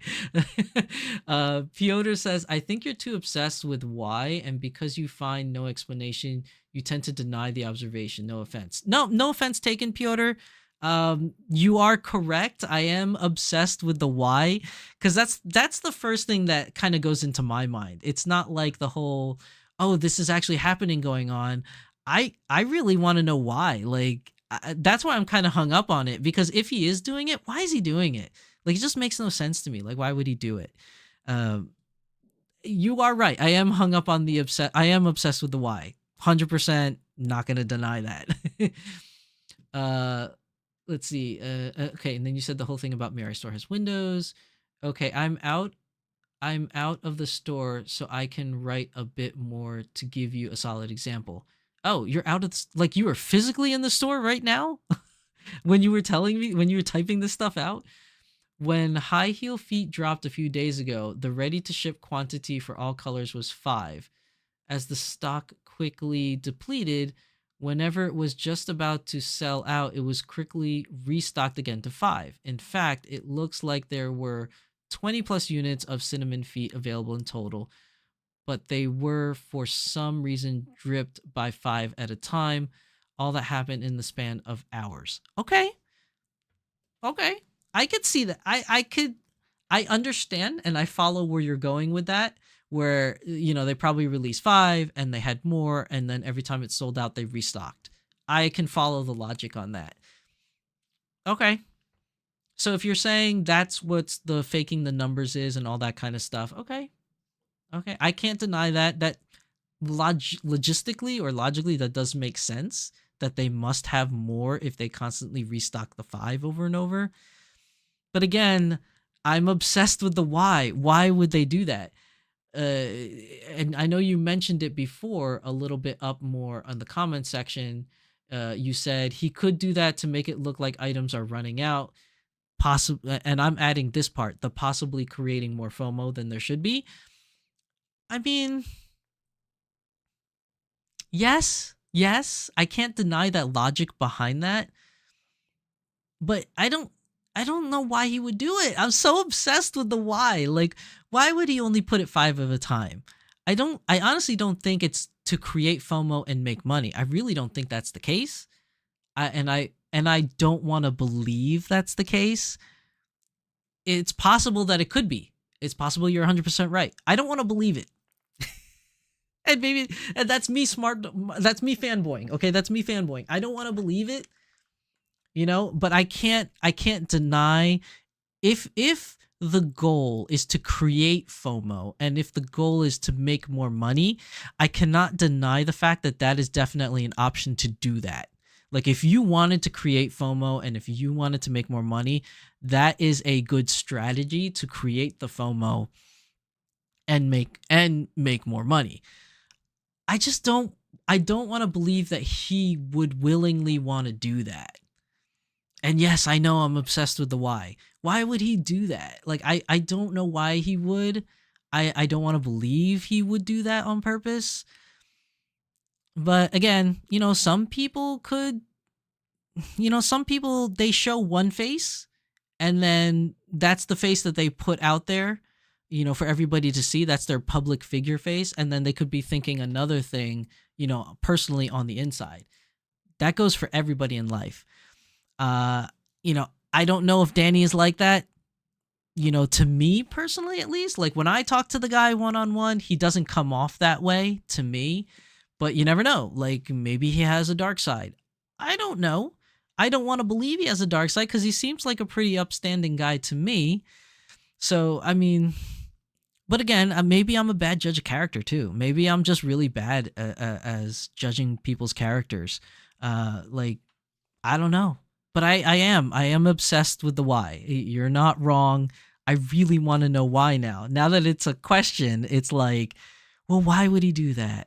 What's the possibility? Sure, the argument can be made on one side that he wants to create FOMO in order to make more money. That's definitely a valid argument. Whether or not that's the right answer, I don't know. But on the other side, there's also I don't think he would do that. So if I don't think he would do that, then why is this happening? I don't know. I don't have an answer for that. But you're 100% right. I am obsessed with the why. I really want to know why. I really want to know why. Scruffy looking nerd hoarder says, if it were me, then I would do the drip of 5 at a time to make sure the entire stock didn't sell out in moments. Give others a chance to buy, deny scalpers, allow for other time zones, etc. Valid point. That's a valid point. Maybe there's 30 items and he only put 10 because he's saving another 10 for a different time zone. I don't know. But that is a valid possibility of a reason. Again, I don't have any evidence to prove that is the correct answer, but that is a valid argument. That is definitely a valid argument. Let's see. Piotr says, Scruffy, but the item never run out. It was restocked back to 5 whenever it fell down to 1. But like, if the goal is to limit the stock with the intentions of making sure that it doesn't sell out completely in the hopes of saving more quantities for another time zone, then that would explain why it's refilling. And maybe at a certain point that refill would stop because they're hitting a hard cap of items that they want to save for another time zone or another event, or to Smart Doll affiliates who are creators on the Smart Doll page for research purposes or gifts or whatever it may be. Okay. That is a valid argument as to why there could be more in stock than what is shown on the website. Whether or not it's true, I don't know. But I can see both sides. I can see your side, Piotr, of that being a valid argument of why it's happening. I could also see Scruffy's side. Whose side wins? Whose is the right way? That part I don't know. But at the very least, I can say that both sides I think are valid. I think both possibilities are a valid argument. Let's see. It sold out just as fast, but it always seemed that there was no more than 5 feet available. But in total, there were over 20. Okay. And then Silence says, based on what I understood on the context, I just can tell that maybe is marketing, FOMO is powerful to convince people. Also, maybe some extra to say, hey, we have more now and go sold out.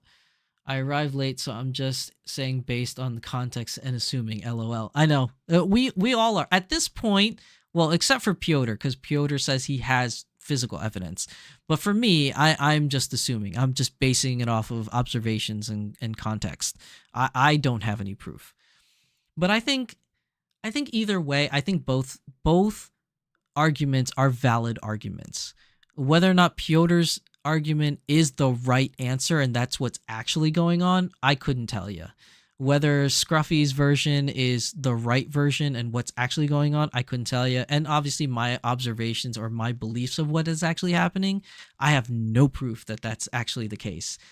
I mean, this is really all speculation until Danny actually admits to something and says it online in a post or something. And even then, you're assuming that people will take his word for it and believe him and not think that he's lying. So either way, I think it's a lose-lose situation either way, because if you find out without him telling us, then and it ends up being true, then it throws a dark cloud on Smart Doll, because then you're like, oh, we have now proven that Danny is lying. If it's on the other foot and it's not Danny lying and he actually is telling the truth and people are just spreading rumor, it also brings a dark cloud on the community, because now it seems like the community is attacking him constantly for no reason at all. I think either way is a lose situation. Whether you prove that what he's doing is shady or whether you prove that what he's doing is nothing more than a rumor, I think the fact that we are arguing for one way or another is kind of like bringing the morale down of the community per se, which I'm not saying is unique to our community. This happens in every community. The Transformers community has a lot of theory crafting and like things that they say that the company is doing and being shady. Same thing with any company. They all have their own rumors and stuff. I at the end of the day, I feel that whether it be right or wrong, truth or not, gray area or not, at the end of the day, what it comes down to is whether you as an individual are enjoying the hobby, let's say. If all this mystery or doom and gloom or theory or plotting by either you or Danny himself, whoever it's coming from, right? If that is hindering your ability to enjoy a hobby that you like, then it might be time for you to get out of the hobby. Because unless you like that kind of stuff, some people just like to investigate and uncover things, and that's just their thing. I don't know. But ultimately at the end of the day, each person are their own individuals, and that person whoever you are, needs to decide for yourself whether or not this is something that you're okay with, and it doesn't bother you and you want to continue on with the hobby. But if you're the type of individual that for you personally thinks it's too shady, it's too scrupulous, there's too much stuff going on that I don't like personally, then that just means that it's time for you to move on to another hobby. Because in all honesty, if there's so much deceit and bad things going on that makes you angry, then why even be in the hobby? Because the whole point of a hobby is you're into something that you love and into something that you enjoy. And if there's too much negativity surrounding that one thing for you, then it's not the thing for you. Essentially, it's not the hobby for you. And that's a decision that every person has to make for themselves. Like, one man's trash is another man's treasure, so to speak, is how the saying goes. Like, what I find to be fun and enjoyable might be excruciating and painful for others, because it's all based upon perspective. And since we all have different backgrounds that we come from, whether it be religious or ethnic or global geographically, like, those things influence you and how you are as a person. And it's always going to be different for people. So, for me, I hear all these things and all these rumors going around and all these speculations of things happening, whether they be good things or bad things. For me, it's an interesting talking point that I like to have to discuss with people, because, again, I don't get to talk with people about doll stuff that much at all in my regular day-to-day life. Like I said many times on this channel, there's no one physically around me in my area that I can hang out with and talk with about doll stuff. My closest friends, when it comes to these doll things, live about an hour or more away from me. Like, it's a drive to get over to them and talk about doll things every day. So, being able to talk about these things and have these discussions is fun for me. And it broadens my horizons to see different views and different aspects from all different kinds of people. And it might enlighten me on things that I never knew before. So these kind of discussions are okay with me, but there might be other people within the community that don't like these kinds of discussions, which is why I assume my channel doesn't do very well. When it comes to subscriptions and things like that, I don't have a lot of subscribers or followers or whatever. And maybe that's because I either A, talk way too much for my own good, B, go on way too many tangents, or C, I talk about things that are just off-putting to other people. Who knows? Or maybe I'm just too ugly for YouTube. Who knows? But the point being is that everybody's different. Everybody likes different things. It all depends on your perspective of why you are in the hobby or not. But it is an interesting conversation. I think that you bring up valid points. And ultimately, at the end of the day, whether those points be valid or not, each individual has to take in that information and then just decide whether or not that is this information to my liking or not to my liking, to the point where it diminishes my ability to enjoy the hobby or not. And I guess each individual is going to have to take it from there on which direction they want to go. And that's for you, the person, to make up on your own. You can always hear things from myself on my opinions of things. You can hear things from everybody else in the live chat, that are stating their opinions, which are valid opinions and valid reasons. But again, it opens your mind and your horizons to what could be or what may be or what actually is. And you as the individual have to decide whether or not that's something you want to be a part of. But yeah, thank you, Piotr, for bringing that up. It's a good topic to talk about. But again, I am obsessed with the why. I want to know why it's happening. I really do. It's like that little itch at the back of my head where it's like, oh, I want to know, but I can't get to it, kind of thing. Let's see. Piotr says the change and the new pattern is obvious to see. Maybe for you, but honestly, I didn't notice it. Maybe I wasn't looking hard enough, but I actually didn't notice it. Scruffy says, hey, who is spreading rumors about us? I don't know. We will never know. Piotr says, your enjoyment of smart dolls should not hinge on what you think about Danny. That's unhealthy if you ask me. My enjoyment of smart dolls doesn't hinge on what I think about Danny. It's just I like smart dolls to begin with. I like the dolls. I like what they represent. I like the varieties that are available, whether it be classic or pear or different skin tones. I like all those things about it. I used to really love smart doll fashion, but the fashion has since taken a different turn to more post-apocalyptic stuff. I'm hoping at some point it goes back to the old fashion style that he used to have, because that really interested me in the way I want to dress my girls. But the dolls themselves, I still love the dolls. And, Danny being who he is what made me actually like the dolls even more, if that makes any sense. Because before I met Danny personally, all I knew is that there's this company. It makes a really cool doll. These dolls are to my liking.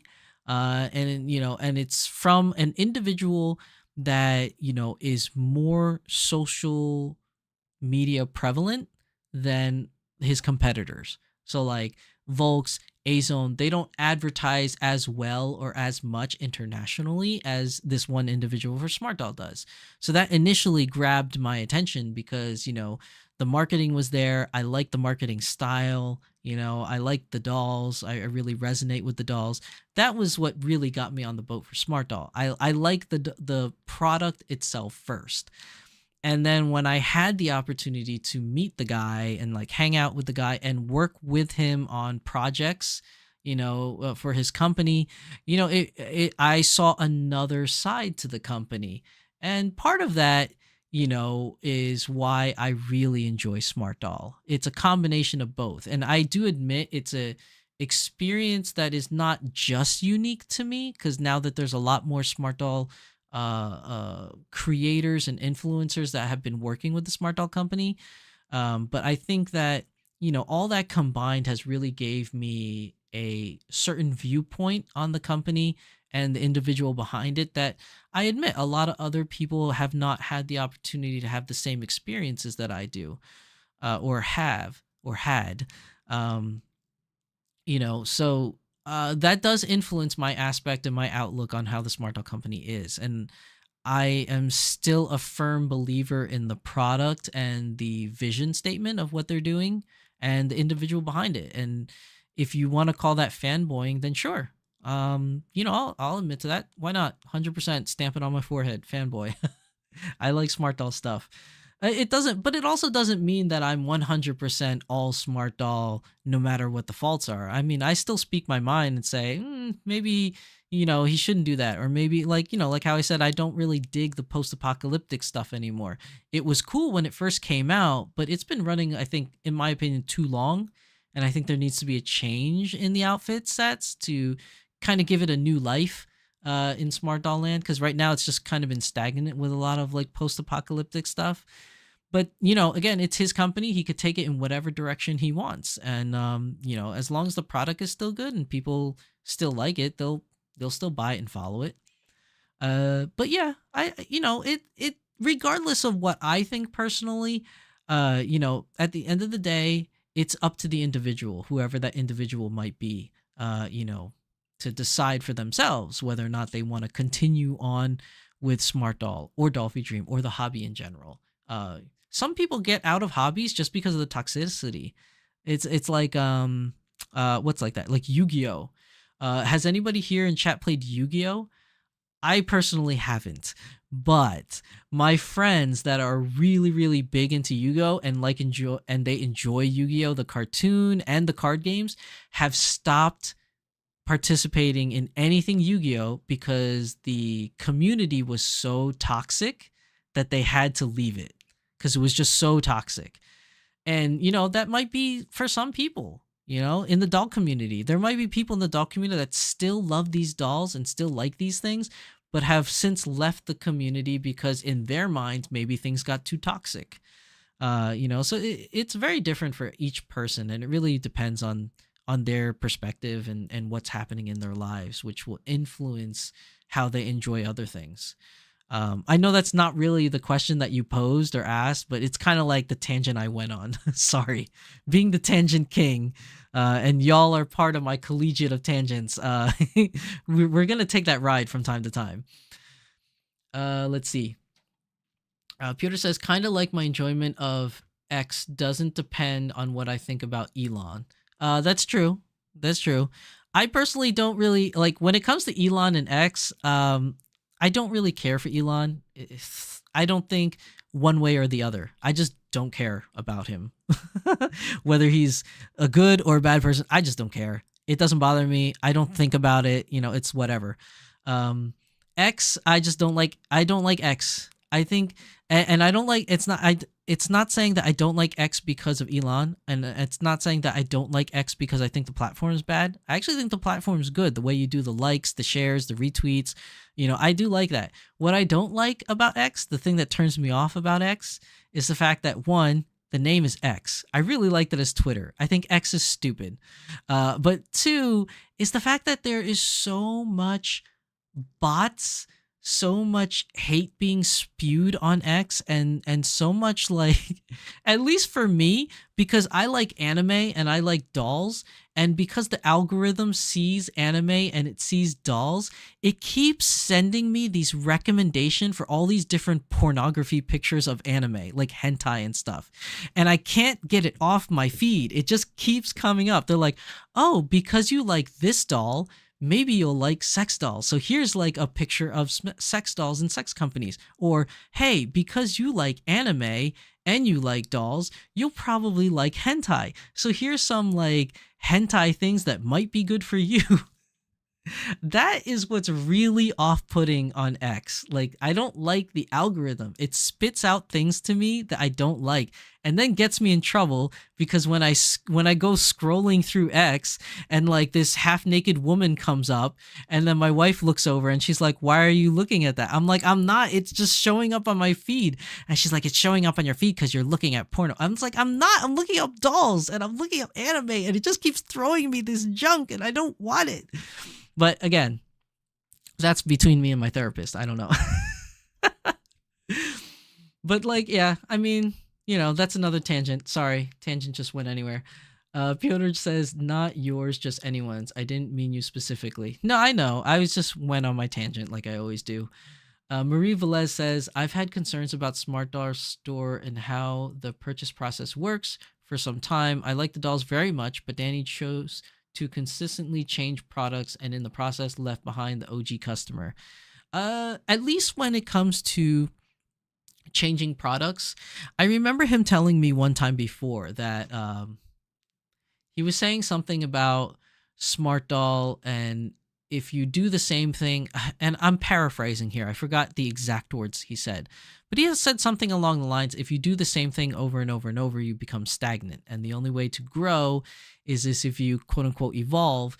And that's by changing things up and, making things different to keep the creative minds flowing. Because you can't be creative if you're doing the same exact thing over and over. You're just in a holding pattern. You're in a loop. So, he always wants to keep things fresh. He always wants to keep the juices flowing. So whatever comes to his mind, he tries to prototype and make or something like that. Again, I'm paraphrasing, but I remember him saying something akin to that. So, that's why we have the Smart Doll Evolve frame, because supposedly Smart Doll's always evolving. It's always changing. Whether it be for the better or the worse, it is always changing, so to speak. Silence says, I just watched anime, but when things begin to be more and more complicated, anytime I wished to play Yu-Gi-Oh, it vanished. Ha ha ha. Yeah. That will happen sometimes. It's unfortunate.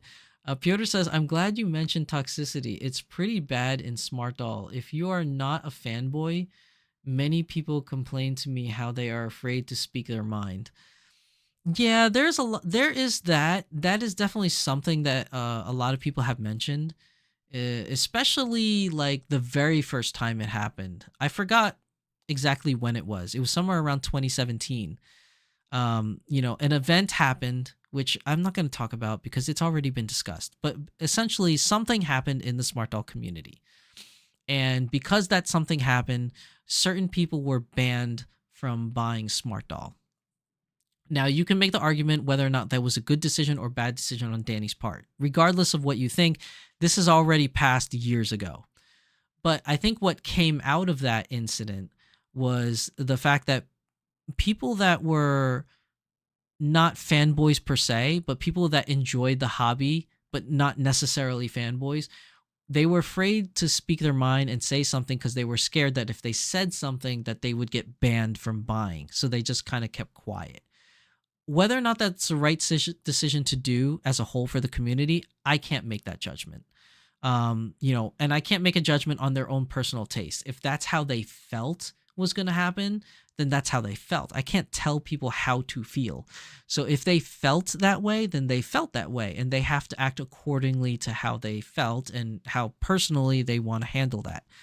But because that happened, sure, I understand that. Some people were afraid to speak their mind back then. And an argument can be made that some people are still afraid to speak their mind now. And that's a possibility that is always there. It doesn't mean that that's definitely what's going to happen. But again, I'm not Danny, so I have no proof to say that if you say something bad that you'll get banned or not, because I don't know. That's a choice he has to make, and he can make, for better or worse. It's his company, so if he wants to ban you, he can. There's nothing that tells you he can't. There's no rule to say that he can't. Whether or not that will negatively affect his company, who knows? Some people say yes, that'll negatively affect his company, but they said that 6 years ago, and his company is still here and still doing pretty well. So, an argument can be made whether or not that really did help or not. But I understand your point, and I think that, and I mentioned this many times on my on this channel, is that every hobby has toxicity. Every group of a people's has toxicity. It's just whether or not that toxicity has risen to a level where people then decide that this is just not a thing for them and everybody gets out of it. There's always that level of toxicity. Sometimes it's a small level where the business still thrives or the community still thrives because the toxicity is so low. Sometimes the toxicity gets so high to the point where it's just annoying everybody and everybody gets mad to the point where that fandom or that product eventually will die because there's just too much toxicity surrounding it. I'm not naive I am not that naive to say that there is zero toxicity in Smart Doll Land or in the doll community in general. I do believe that there's toxicity there. I have seen it firsthand. Is it toxic enough for me to get out of the hobby? For me personally, not yet. Not yet. It hasn't reached that level for me as an individual. Excuse me. But I think that for other people out there are some people that it has reached that point for them, which is unfortunate because I think it is a beautiful hobby. And I really do think that a lot of people can enjoy this hobby. But you can't get away from toxicity. It's everywhere. I personally don't believe it has reached the level to the point where it's going to be mass evacuation from the hobby. But I do feel that it's at a point where it's hard for new people to get into the hobby because of the level of toxicity that currently exists, if that makes any sense. There's a lot of people that I feel that are gatekeeping Smart Doll as a hobby, and whether they're doing it intentionally or unintentionally doing it, I cannot prove, but it is there. I have met quite a number of people in my travels through conventions when I talk about Smart Doll and things like that, and when I talk to new people, and I have heard it from a lot of people where they're like, oh, it's too expensive to get into the hobby, which is a valid reason. I've heard that a lot of times in the very beginning of the hobby when I first started. But I do hear, from time to time, people saying that like, oh, I started getting into it, but then it got too toxic. I didn't like the direction it was going and I left. So, I acknowledge the fact that the toxicity is there to a point where it's starting to gatekeep the smart, and this is happening in Smart Doll more so than any other company. You don't really see this at all in Azone community. You see a little bit of it in the Volks community, between the resin people versus Dolphy Dream people. And then you still see it between the OG Dolphy Dream people that are like, I've been here since day one and you should appreciate and like this, versus the new people coming in. That's still there. But I have to admit that the Smart Doll community, out of the three companies that is, which I'm deeming the big three between Smart Doll, Volks, and Azone. I consider those the big three. amongst the three, the level of toxicity in Smart Doll Land is definitely higher than the other companies. And some of that may be in part from the fanboys out there, me included. I'm not saying I'm the one that's being toxic, but then again, arguments can be made that I am a toxic person. So who's saying those things? I don't know, but an argument can be made. Sure. I'm not, ignorant to the fact that people don't like me. It's a possibility, you can't please everybody. But like, I at least try my best to see all different points of views and try to include everybody. I try. Maybe I fail in it, maybe I succeed in it sometimes, but I at least try. And there is some level of toxicity in the smart doll community. That is definitely true, and I've heard it from a number of people in my travels. So that is there. It's unfortunate, but it is there. Now, has it reached the level of toxicity that people are leaving in mass? I don't think it's gotten there yet, because there's still a lot of people buying things. There's still a lot of people talking about it. The community is still thriving and growing. So I don't think it's reached that level, but it's definitely at a danger point where it's skirting a fine line right now. And I think that level of negativity is definitely harming the community more than helping the community, obviously, because nobody likes toxicity. But yeah, no, it's a valid point. It's a valid point. Silence says, mood on Twitter. Hey, you like to see this this naked woman him. No, I'm here looking for my BJD dolls. I don't need more, just my dolls. Period. Algorithm. Okay, I have this naked. That is so true, Silence. It's so true. And it's very typical of the doll community because of the perception of doll owners and doll collectors, which we did an episode on last year. It's so weird to say that was a year ago, but last year we did an episode on it where the perception of doll owners and the doll community is so bad. A lot of people that are not a part of this community think these dolls are sex dolls or hentai dolls or something. So the algorithm sees that, and it's like, well, since you like this BJD dressed up in this, evening gown, then you'll like this naked Asian lady. And it's like, no, stop giving me that stuff. Stop, algorithm. Stop. Dolls are not naked people. It's so annoying. It's so annoying. And same thing with anime. For some reason, anime has a bad algorithm. Like when you look up your favorite anime girl, like for me, it's Asuna. So I'll type in Sword Art Online Asuna wallpaper or something like that.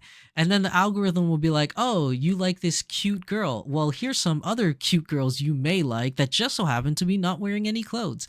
And I'm like, why? Why are you doing this to me? It's just bad. You know what it also happens in that too? The car community. Because in the car community, when you buy a car magazine, what happens? They show you this really cool looking car, but because the community likes it, or some people in the community like it, that car is always accompanied by a woman in a bikini standing next to the car or sitting on the hood of the car. And because I looked at this car and I'm like, the car is cool, I could do without the lady, but the car is cool. And then the algorithm's like, oh, you like this car and lady. How about this picture of this half naked lady without a car? And I'm like, stop it, algorithm. I just want to see the car. So it's I hate the algorithm, man. It's the algorithm's so annoying. I bet you that people that watch my channel, because my YouTube channel is about dolls, get recommended weird hentai stuff because of it. And you know how I know this happens? Because it shows me in my phone when I go into my YouTube algorithm app and it says, people that have watched your Anya unboxing video also watched, and then it tells me what you also watched. So according to my thing, people that have watched the Anya unboxing video also watch Naked Ladies in Japan and Birthrights in America and has watched Home Shopping Network's kitchen commercials. Like what algorithm? What? It tells you, like if you have a YouTube account, it tells you when you look up your video that you posted, it tells you what others that have watched your video are also looking.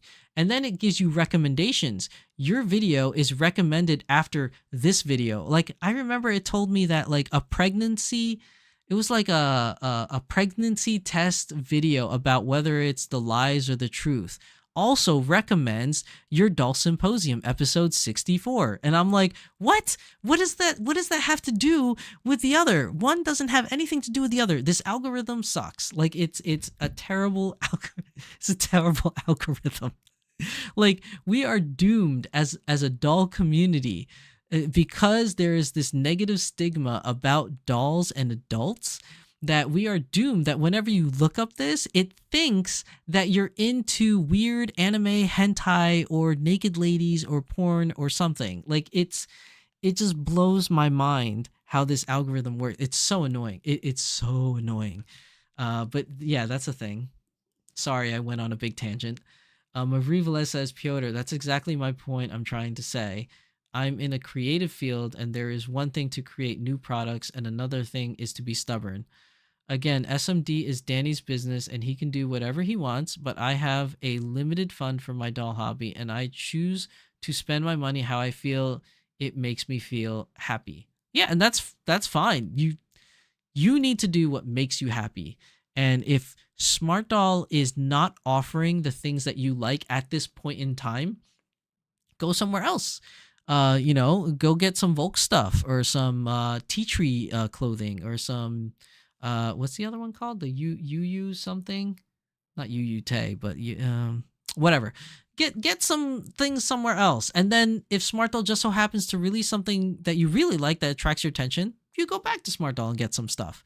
It's just the way it goes. Like, sometimes I feel like Lay's potato chips, and sometimes I'm sick of it and I need to go to Ruffles potato chips. Like, you don't need to stay with one brand or the other. Just go to the one that appeals to you at that moment.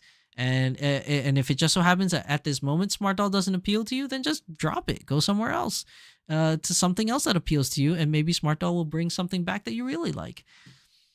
But and I'm not saying this to badmouth you, Marie. I'm saying this to agree with you. Like, I agree with you. Like, he can do whatever he wants with his business, and you got to do what you got to do to make you happy. And it is your hard-earned money that you worked for. You should damn well spend it where you want to spend it. Scruffy says, these attitudes of insider versus outsider, resin versus vinyl, DOA versus pretty much everybody. I got tired of it and started BOP, Dolls for All. That's right. I keep saying it wrong, but the benevolent was it Organization of Plankonologists? Is that what it was? I forgot how to say it again. Oh my god, I'm so bad. But yes, go to BOP. Go join BOP. It's a good community for everybody. If I can't maintain my Smart Dolls properly, then I can't play with my dolls as much as I want. That is true. Valid point. PMB says, what about half-naked car without without a lady, LOL? I mean, you know what? You joke about that, but that's a real thing. That's a real thing. Like, naked bikes and naked cars is actually a real thing. The terminology really means that less coverage, just like naked. So I know you didn't ask this, but because I know you were joking, but just to go on a tangent, a naked bike is a bike that has less coverings over the engine. So you can see all the mechanical parts clearer because there's less things covering it. That's usually what they call a naked bike, or at least that's my understanding of naked bike. Same thing with naked car. Sometimes a naked car would be like some people have like a car where they change their hood to a clear hood so you can see the engine, and even though it's covered to protect it from the elements, because it's a clear hood you could see the engine. Or like, naked car could refer to like a Jeep Wrangler where the doors are off and the hood and the roof is off and the windshield's down. That could be considered like a naked car. I know you didn't ask for that. It's just a weird tangent. When you said naked car, it just came to me. Cyland says, yeah, collector communities in general, like anime figures, Transformers, comics, are really stigmatized. Yes, 100% Cylands. I'd seen Smart Dolls, not my cup of tea, but some outfits are nice. I prefer Volks because they keep anime style, and that's what I like for me. 100% valid point, Cylands. Volks, Definitely tickles my fancy a lot because I like anime and I got into dolls from anime. So I really do like Volk stuff because it appeals to my anime side. Same thing with Smart Doll. When Smart Doll first started, all their characters were anime styled and themed, and I really like the style of the anime. Danny has been doing now a lot of different things. Other than anime, he's been doing semi-real. Semi-real is also cool, but it's not exactly anime. So I do have some semi-real girls in my collection, but I much more gravitate towards the anime style. It doesn't mean it doesn't mean that I hate semi-real. I like semi-real too. I just don't like it as much as anime. So yeah, I agree with you on that, Silence. I love anime, so any doll company that shows me an anime style doll or an anime collaborated doll, I'm there for it. I'm there for it. Scruffy says Benevolent Order applying a nodulus. That's what it was. Benevolent Order. I couldn't think of the name. I'm so stupid. and I'm a member and I don't even know. P&B Soccer says car shows of itself, no rear quarter panel. LOL. That's funny. Silence says if a car doesn't have wheels, can be considered naked or just someone barefoot. Bad joke. Like the Flintstones car is a naked car because you push that thing with your feet. But yeah, it's a funny thing. It's just a funny thing. It's a real thing. I know you made it as a joke, but the naked thing is a real thing for cars and bikes. More so bikes than cars, though. It's much more common to see naked bikes than it is to see naked cars. Anyways, I digress. We went on this huge dude. We've been talking for an hour on just tangent stuff. I didn't even get to the Smart Doll news yet. I really haven't. So let's cover that real quick because today's episode's really long. I didn't expect it to be long. So going on to the pictures. Okay. So leaving off where we left off, we have quite a few pictures to go off of. Here's Cortex 2. This is a CGI rendition of Cortex 2. This is the torso piece and how it would attach to a silicone bust. Now, remember I told you guys this before. The very first Cortex, you could replace the Cortex bust with a vinyl bust. I said silicone, didn't I? With a vinyl bust so that you can move the arms a lot easier. So he's just demonstrating here you could do the same thing with Cortex. And I believe I've said that quite a number of times. Here's another CGI rendition of another bust. This is going to be like the much larger busts with the headlights. Personally, not my cup of tea, but I know a lot of people buy it, so he still makes them. Here's the Cortex version of that. So you have the vinyl version, and then you have the Cortex version. Here's a much vinyl bust, and you have the much larger busts in the back. Again, with the box pyramid. He loved box pyramids for some reason. More of these outfits, which I think last time we have already confirmed that this was pretty much the Star Trek outfit. That's kind of what it looked like. Another thing it could be is because Chinese New Year's is coming around. I'm wondering if he's making a prototype of a Chinese like Qi Pao or something of that nature for the festival. It could be. I'm not saying it is, but it is. Chinese New Year's is coming up, so maybe he's mocking up a prototype. More clickety-click stands. More, what the heck is that? Honestly, guys, I have no idea what this is. Oh, wait. No, I kind of do. Maybe. Okay. I'm guessing. I don't know for sure. I'm guessing. This might be the little 3D printouts of the, remember those little pieces that we were looking at last time where it fit into those slots on the Cortex? This could be that because I remember seeing these flat pieces and these were the other side of the pieces that go through the Cortex piece to show like part separation kind of thing. Yeah, see, there it is. There it is. It's right there. Yeah, those are those pieces. I guessed right. Okay. Moving on. Paint masks. Again, I don't know who these faces are because I'm bad with facial sculpts, but this one looks pretty cute. I don't know. Does anyone know this facial sculpt? This looks pretty cute. Okay, more underwear. We don't really need to spend more time on that. More of the cocoa or coffee skin. It's really hard to tell in this picture with the underwear. Here's some like notations on face-ups. I can Google translate this real quick. Let me find out if there's anything pertinent information that would be cool to know. Let's see. What does it say? It says Shadow Blur Mirai. Okay, so this is a Mirai. It doesn't look like Mirai actually though. Maybe this is a new semi-real version of Mirai. Cheek blur Mirai. Cheek blur blur a little harder. This Google Translate is weird.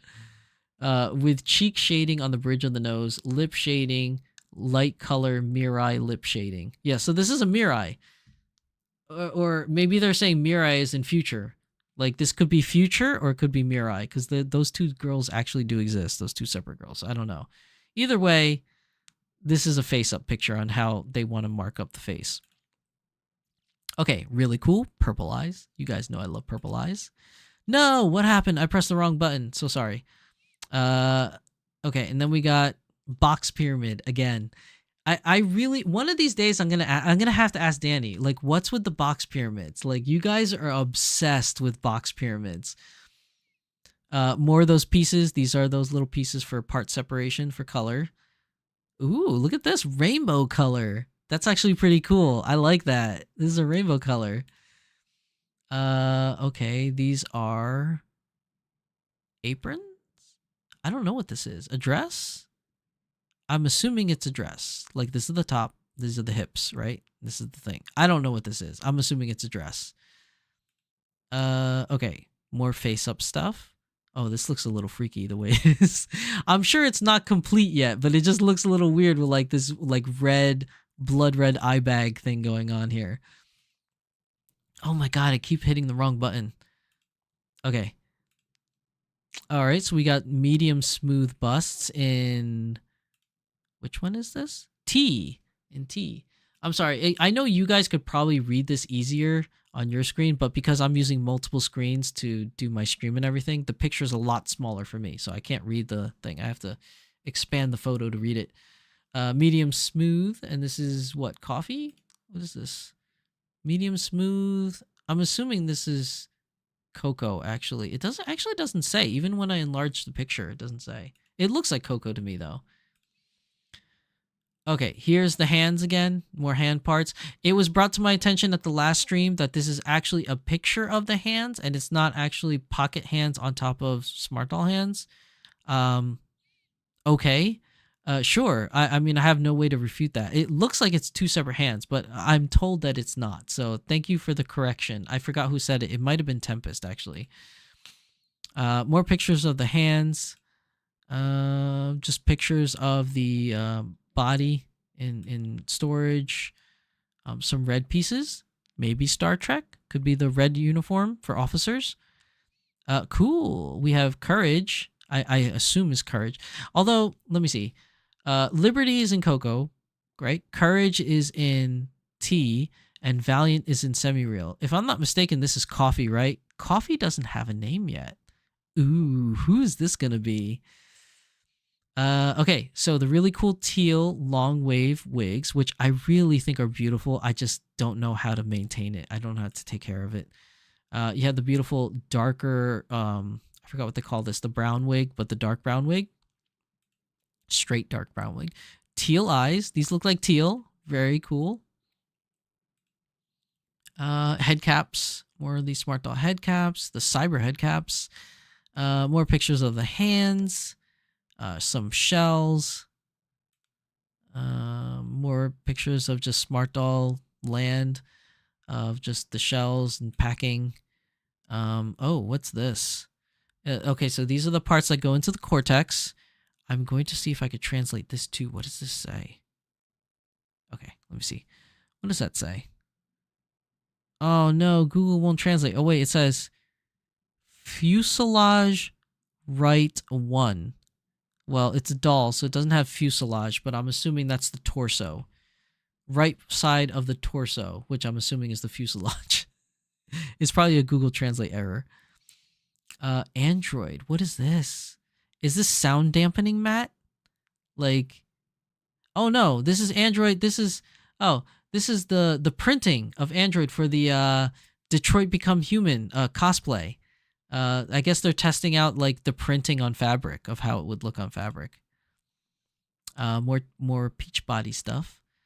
Scruffy says the hands on the pic are so they get it all the right hands in the back for shipping. What hands and what pack, left, right pairing verification in the hand pack. Oh, that's what it is. Okay. Thank you for the clarification on that, Scruffy. Like I said, I think it was Tempest that brought it to my attention last week, that it was actually that, and then I forgot again. Sorry, Tempest. But thank you for clarifying, Scruffy, because I was like, every time I see that picture, I always get it confused, and I always thought it was Smart Doll pocket hands versus regular Smart Doll hands. I'm such a doof. Okay, here's more face-up stuff. Again, I feel like it looks a little scary when it's unfinished, because I know that the finished product wouldn't look like this. But I'm curious of which character this is. I'm always bad with telling the characters apart. Okay, this looks like it's the pattern for the black outfit we saw earlier, which I thought was a dress, which could still be a dress. I don't know. Star Trek doesn't have black uniforms, I don't think, where it's like all black. It's always like two-tone color, like red or black, orange or black, blue or black. So I don't know. This might be a part of it, maybe. I don't know. Wig colors. Okay, so here's what we deduce, right? You have fabric colors here, you have camo color here, and you have a bucket hat here, and wig colors. I'm wondering if he's showing us what could go together. Like he's showing you like the hat, maybe put the hat in a camo color, and then what matches the camo color towards the wig hair color, maybe? I don't know. I'm guessing. I'm guessing. I'm out on a limb here, people. I'm out on a limb. Okay, more clickety-click stands. Okay, more face-up, face-ups. This one doesn't have lipstick. This one does. Mouth is a little bit more defined. Again, I don't know who this character is, but I see the freckles here. It could be Fortitude. It could be Ends of the Earth, maybe. Is Ends of the Earth with the freckles, or was it the other one with the freckles? I forget. There's so many different characters now in Smart Doll Land. It's so hard to tell the difference. The short teal wig. Okay. More Cortex pieces, and now utilizing the little part separation, color part separators. Excuse me, chat. I'm going to play an ad real quick while I get a drink of water. I've been talking way too much. Hold on. Make sure you skip the ad.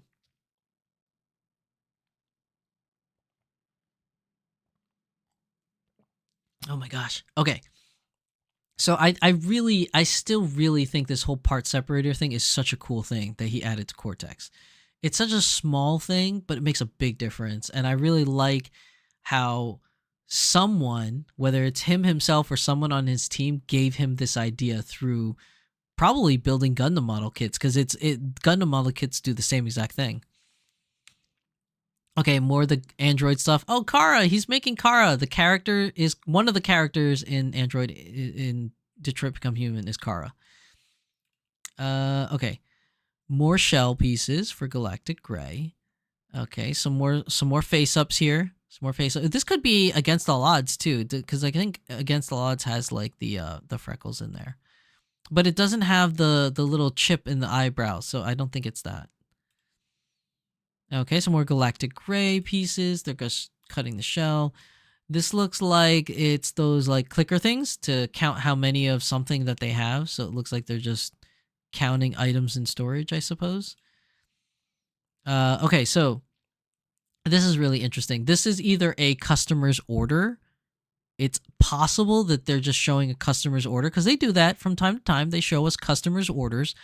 But what this could also be, and you know, this goes back to who was to the individual that was asking last week. Sorry, I forget which one exactly was asking about having dolls come with an outfit set, huh? Maybe this is a hint that you can buy a doll in pieces like this, where you put it together and it comes with an outfit set. I don't know. It's more than likely this is some customer's order that they're showing off, but I'm just saying it's possible, because there's no context behind it. So you really just got to extrapolate based on what you think it could be, I guess. Okay, so more of these hands. Seeing more hand parts. More hand parts. Ooh. Okay. So in this picture, the further back one up in the top, this is the nice tea. And then this one here has this weird frill thing that goes over the nice tea, or maybe they want to make it a part of the nice tea to make it more frilly looking, which kind of lends back to like this thing over here, the t-shirt with the frill thing. So I'm thinking it's that. And I, obviously that's not a technical term. Me being a fashion illiterate, I call it the frill thing, which I know a lot of you ladies are rolling your eyes to the back of your head, just like my wife does when I'm like, oh yeah, you like wearing that thing. And she's like, what? Like, I have no idea about fashion. So yeah, this is that top here. Oh, okay, so we're getting this new pants thing. We've been talking about the pattern for this for quite some time. Now we're seeing some actual final footage of it, or final product. It's got it you know what it reminds me of tech pants. I don't know if you ladies have it in the stores, but definitely in the men's section they have these things called tech pants. It's like khakis, but the material's more nylon, so when you walk it makes that swooshing noise, but it also has a lot of pockets with zippers so things don't fall out of it. I don't know. They kind of remind me of tech pants. Oh, Smart Doll Guy. This is a guy face up. Look at that. This is the new Smart Doll Guy head. I guess it's showing you the different patterns from face up 1 to face up more to actual finalized product. Looks pretty good. Upside down, trying to see it right side up, but it looks pretty good. More of these like lacy tops. Okay. Oh, another Smart Doll boy. What do you guys think? Yay or nay? Do you like this face up? I think it looks fairly decent. I don't think it's finished yet. I think it needs more work. But so far, as a prototype, looks pretty good. I definitely can say that I like the eyebrow shape, and I like the shape of the top of the eye. Like, I like this makeup, how, like, especially towards the nose, it comes at this point. I think it looks really cool. Like, I like the design of the face up. I think that looks great. Missing a little bit more here on the face. I think there's a little bit more to be done here. And this bottom half of the eye, I don't think is finished, but this top half I do like. I do like it. Okay, so we have Vision in this really cool like getup where she has like the kind of look like a Rachel bob, where like you have the longer in the front and then gets shorter as you go to the back, with like this raincoat kind of thing. Looks pretty cool. One of these days I need to get myself a Vision in my collection, because I really do like Vision a lot. It's just she's only one-dimensional, you know what I mean? Like, you can only show her as sleeping all the time. She's just always sleeping. Okay, we have the auburn straight wig, which is nice. Okay, now we have the cortex with all the holes filled with the part separators. It looks interesting. I think it's too much, though, in this prototype. I think there's too much of the part separators. I think some of these areas could probably go being a little exposed, so you can show some light out of them, and then some of them should be covered. But still, it looks pretty cool right now. And then you have another bust parts here. More 3D printing of the Cortex bust. Christina Coyle says, yeah, looks great. You like the boys? All right. Which one, though? Okay, so more with the part separators.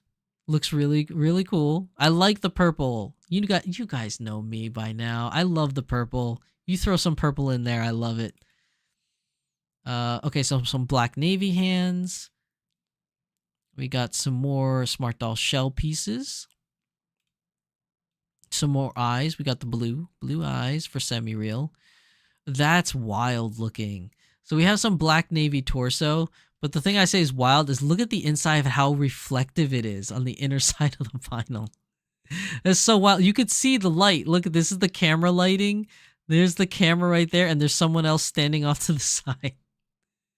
That's so wild how reflective that is. Oh, some more Smart Doll boy face-ups. Okay. See the boy faced up. We have some Smart Doll girl face-ups here. Another Smart Doll girl. Let's see, what does this one say? I'm just curious. Translate, Google, translate for me. What does it say? Okay, it says Mirai brown, and Mirai shadow blur. So it's more Mirai stuff. So it's either Mirai herself in semi-real or it's future. It's got to be one of the two. Okay, here's the backside of the techie pants. So you can see the back pockets. It kind of looks like overalls now, because on the top of this, I do see like hooks and stuff. And here's the overall parts. Is this different? Oh no, you can see it in the diagram. Duh. Right to the left, there's a diagram here. It's overalls. It looks cool though. I like the OD green. I'm digging the OD green. I like that a lot. Okay, now we have them sewing the red outfit, which I'm assuming is the Star Trek outfit. Okay, now we're seeing the inner side of the Evolve frame, more specifically the top half of the torso. You have the QC control stickers there. More of these boots, the really cool boots. Here's some outfit stuff. This looks like it's someone's order. So it looks like they got the baggy jeans, which I want eventually at some point. You got the Union Jack. They got the boots. They got the really cool lavender sweater. This one, I don't know what this is. What is this big red dress thing? Or shirt thing? Oh, is it? Oh, it's this one. It's the oversized shirt. Okay, oversized shirt. That's what that is.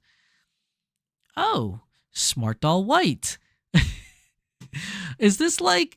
Is this the thing that Danny was hinting at before? Is Smart Doll skin tone color white? Like milk? Or we can copy Azone and call it Super Whitey, maybe? This is interesting. This is like if milk wasn't milk before, this is definitely milk. Like this is vitamin D, red cap, milk color. It's very interesting looking. It's a little too pasty white. It looks like a big chalk stick. It's very white. I don't know what this is for. Is he really going to release an all white? That's really interesting. And why is it in like a Cortex faceplate? I wonder if this is going to be the new fantasy color. Because, we've gone from like a lot of different colors, like blue, green, gray, like what about white? I mean, white could be a fantasy color for sure. And like, and when I say white, I mean like really, this is like snow kind of white. Like this is very bright. I can see this getting stained very easily too.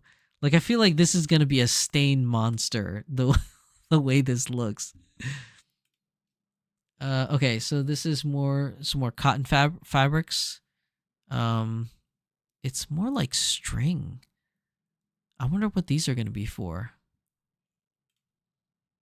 Okay. Oh, here's the girl that we've been seeing the face up for the past couple of like screens. I don't know who she is, but wait. Is that the... Oh no, that makes sense. I was like, wait a minute. The hand size compared to the doll, is it like a pocket? No. I just put up my hand to like C2. No, that's a regular size doll. Flipper. Okay. I don't know what this is, guys. It says updating. I honestly have no idea what this is. Do you guys know what this flipper thing is? I have no idea what that is. Oh, so cute. Look at her. She's so pretty. I love this hair. Oh, she's such a gorgeous one. Oh, this is cool. Look at those dreads, man. That looks really cool. Is this a prototype? Because I know he's done dreads before, but I don't think it's been like this, though, right? I could be wrong, but I don't think it was made like this yet. This might be a new prototype. It looks really cool, though. I like this a lot. I could put this on Artemis. Artemis would like this. Okay, this is flash cutting on a foot, I believe. It looks like a foot shell. More face up for the dudes. Another guy face up right here. Looking pretty solid. Looking pretty solid. Let's see. We got more galactic gray shell pieces. More hand pieces. More gloved hand pieces. We got more of the eyes with the eye insert thingies. Okay, more of this face up of the same girl. This is the same girl, whoever she is. And then we have all this. Okay. So Monday, right? Monday, Marvel, Mirai head sculpt, but it looks like Melody with those colors eyes. Oh man. I want to say Marvel in Coco. And then, oh man, I'm lost on this one. 4 out of 5 is not bad, right? For someone like me that gets it wrong all the time, I feel like 4 out of 5 is not bad. I feel like I'm right? Monday, Marvel, Melody, Marvel and Coco, and then someone else. For some reason, I feel like I got this wrong. Maybe 3 out of 5 because it looks like Marvel and Coco, but when I think about it, all of these are different sculpts. There's no doubles, so I don't know who this is, and I don't know who this is. So 3 out of 5. 3 out of 5 ain't bad. That's over 50%, right? Okay, so more fabric choices, choosing different fabrics. So it looks like they tabbed out on this brown, red, and cream. And it looks like it's for this, whatever this is over here on the left. I can't tell what that is. It just says number, weathered high cap. Oh, maybe this is a hat? Okay, some ironing of some fabric pieces. This looks like that black dress we saw earlier. Oh, not a box pyramid this time. It's a leaning tower of boxes. Yes, purple wigs. Purple wigs and the cool gray wigs. Oh, this looks cool. Note to self, enter in the next chaos wig outlet. Brown wigs. Okay, brown short wigs. Ooh, cool part separation. Again, I love that purple part separation. That looks really cool. Cylan says, I think the flipper thing is like a fire stick for some machines.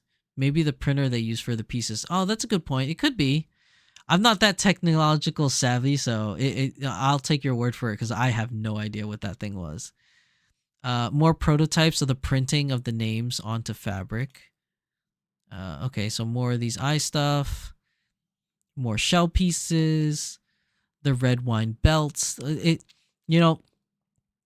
These belts are really awesome. It's like a thing that nobody ever really thinks of, but I feel like is a must-have. You should have belts for your dolls. Even though I know they don't need them, it still looks cool. It fits the outfit. Okay, more shell pieces. Okay, medium smooth bust in, it looks like milk, but I think this is not. What does it say? It says pear smooth. I'm assuming this is cinnamon. It doesn't say color, but I assume it's cinnamon. Oh, see, the red thing. I knew it. Chinese New Year's is coming up. They're making a Chinese qipao. That's cool. I wonder if he's going to sell that. I would like to get a qipao from one of my girls. That would be really cool. I like this. This is nice. And you got it, the traditional lucky color red for Chinese New Year's. It's really cool. More face-ups. Oh, the little kigurumi sweater. This is cute. Okay, so more Coco face-ups here. I can't even guess. Liberty is all I know. It's a dead giveaway. There's Liberty. I don't know these other girls. Keith, welcome to the stream. Keith, what's up? Flipper Zero is a techie multi-tool for all sorts of wired and wireless protocols. Oh, okay. There you go. So Silence was right. It's like something for it's something for like machines. So he was right. I had no idea what that thing was.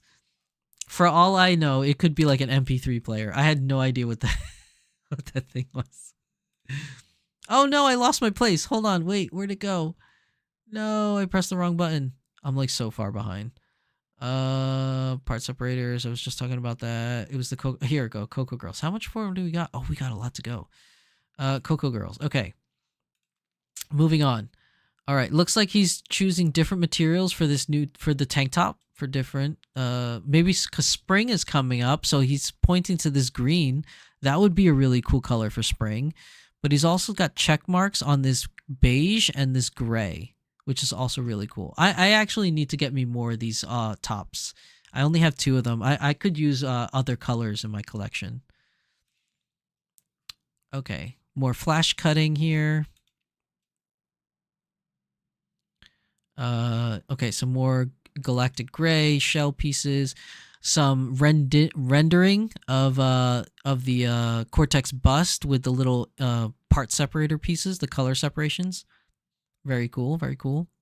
Ooh. What does that say? Jace? Is that Jace or Joyce? Oh, Jace. Jace Wheeled Warriors. What is this for? These are cool though. I like the Mirai, the Karate Mirai. This looks really cool. They look like stickers, but what are they for? That's really cool though. I like it. I like it. I like the Karate Mirai. That looks really cool. Okay, so we got black navy body. Some more face ups here. Oh, this is like a purplish blue face up. It reminds me of like the Jinx cosplay kind of thing. Okay, some more shell pieces. Okay, some black navy girls along with, I'm assuming is Coco. And then Cinnamon. You see a T here in the background over here. Oh, this one over here looks like, it looks like Coco Chitose, I feel like. It kind of does from this angle. I mean, I could be wrong, but it's just at a weird angle. It kind of looks like Chitose. Like OG Chitose. Oh, nice. He's making a black one too. Oh, now I want both colors. I want a red Cheepow and a black Cheepow. Oh, this looks so cool. I'm so excited for this. I hope he releases it and actually sells it. I mean, it could just be a cosplay for his own personal characters, but I think it looks really cool. Okay, Brain Bank. We got the Brain Bank for the eyes. Okay, so now we got Cortex again. We got the flipper device. We got the Cortex. And then this thing called Atom. It looks like it says Atom. Is that what it says? Yeah, it says Atom S3R. So it's a computer card of something. It's some kind of computer thing. I don't know what it does. But it's something he's putting in the bust. Interesting. The tech people in chat will probably know. They'll be like, no, it's supposed to be this. I love the purple part separator, color separation. It looks so good. Silan says, now that you mention it, yeah, it looks like those old MP3 and USB included to download your music. That's what it looks like. It looks like the old MP3 players, man. This looks cool. I love the purple. I love the purple. Some more heads. No face up on them, just blank heads. Some more of the black navy. Okay, we got more of the customer's orders, whatever they're buying here. It looks like bust pieces, ears, and hand parts. Okay, we got more of these brown boots. Very nice boots. I say it all the time. They're really nice. Oh, so we have Cyber Transcendence with the short gray. I like the short gray hair. Oh my god, I really wish he sold wigs individually and you could pick them. Because there's so many great wigs, but there's no guarantee to get the ones that I like. This is a cool outfit. I like this peasant top outfit. This is really cool with the skirt. This is really nice. This is a nice outfit. Okay, more sewing of outfits and stuff. More face-ups. More face-ups. Let's see. I don't know who this girl is. The pink hair. Pink short hair. Okay. The long wavy gray. I still need one. I don't have one of these wigs. I want one. Okay, the short turquoisey hair for the bob. Oh, and that's it. Oh, that's the last one. Okay, we are done with all the pictures.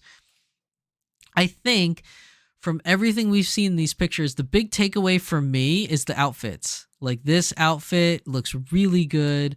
I'm a huge fan of these Cheepows that he's making. 100% with the Cheepows, whether you get the red or the black one. Any other notable things? I like the Mirai sticker. I can't wait to see what this is for. Any other things of notes? Just I still like the color separation and stuff.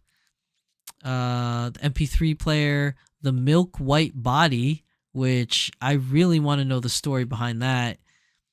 Let's see. And then all this other stuff is just, things we've seen already. Smart Doll Boy is another thing we've seen a lot this week. A lot of different prototypes of Smart Doll Boy. I think those are probably like the biggest takeaways from this week's episode of the news for Smart Doll stuff. Yeah, because now we're back to the beginning again. Yeah, I think those are the biggest takeaways. So some really cool prototype stuff that we're seeing on the Smart Doll website now. I'm really excited for, like, all these, like, every Cortex update we get. I'm super excited for, because Cortex is like my big hype right now. I think it's gonna be. I think this time around, the second time around, it's going to be a bigger success than it was the first time around, for sure. I definitely feel like there's a lot of interest in Cortex 2 right now. And then also, like, the new outfits that are coming out. Like, I'm enjoying the peasant top. I think that looks really cool. And the cheap house for Chinese New Year's. I'm hoping that it releases in time for Chinese New Year's, but considering the fact that Chinese New Year's is coming up like next week, yeah, there's not enough time. I think, for it to be released, but you never know. It could be just pictures of prototypes, but they're already done right now and just waiting to be sold. So hopefully it is. I don't have any money for it right now. Oh, where am I gonna get money to buy these cheap houses? I really want them though. I would take either or, the red or the black one. The red cheap house is more traditionally accurate. A lot of people like it because red is a lucky color, but I think black cheap out is just bold looking with like the red ribbons. I think it looks really sweet. It looks pretty cool. So I'd get either one of them, but if I had to get one, if I can only pick one, I guess, I would just pick, like, probably the red one, only because that's more traditional. Like, it definitely is more of a traditional look for Chinese New Year's, for sure. Silent says, "Oh, I didn't see C before. It's always nice to see her." Yeah, whenever I switch to the smaller screen, she's a little cut off. But yeah, C2's been here. She's my little assistant for this week's episode, so she's kind of hanging out with me. She's been cooped up in the cabinet for so long, so I decided to take her out. But that's really this week's episode for the Doll Symposium.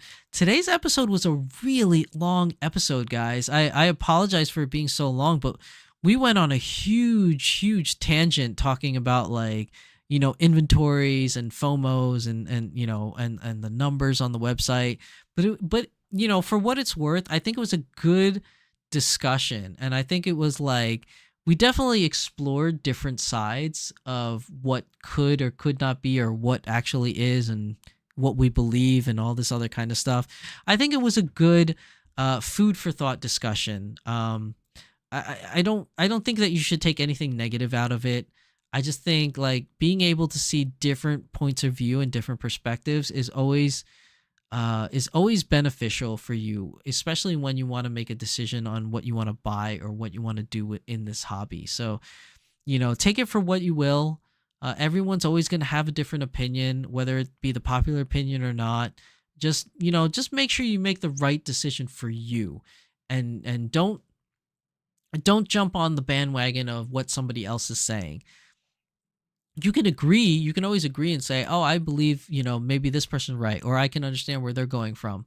Just at the end of the day, take in all the information, absorb it all, and then make the best decision for you that will help you. Because at the end of the day, the person that really matters in this hobby is you.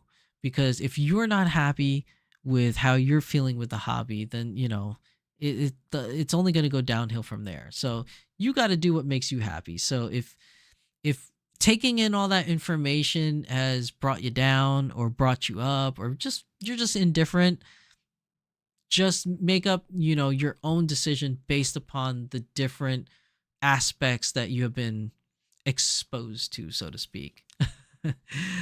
So yeah, hopefully, this was supposed to be a news episode, but it was a news plus, I guess, discussion / insight episode. And I just hope that you guys enjoyed it.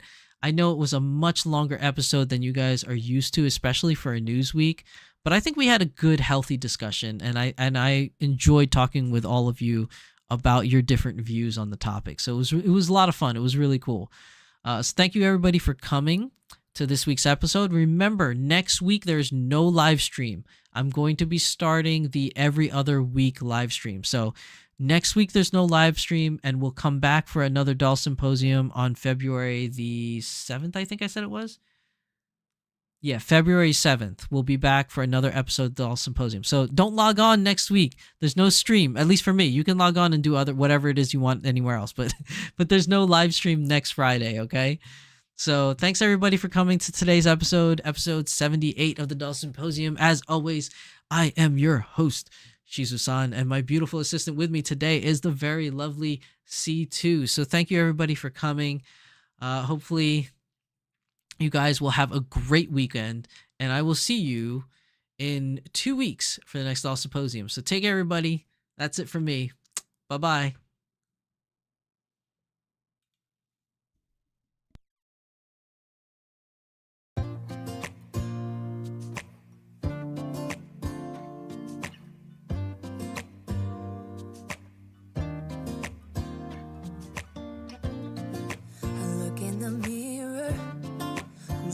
Back at me, I don't know what happened. Guess we weren't meant to be. I know we had problems, I thought we could fix them, but we got tired. There's nothing left to do but to say goodbye and try to move on. I'll get over you, only wish that I knew how to go on. Baby, you and me, we're so messed up together. Even if we tried, we'd be stuck here forever. I don't understand right now how to make it through, but I'll get over you, and it's not like I'm gonna hate you. It's what it is, nothing left that we could do. Even though it hurts right now, we will make it through. I'll get over you. I'll get over you.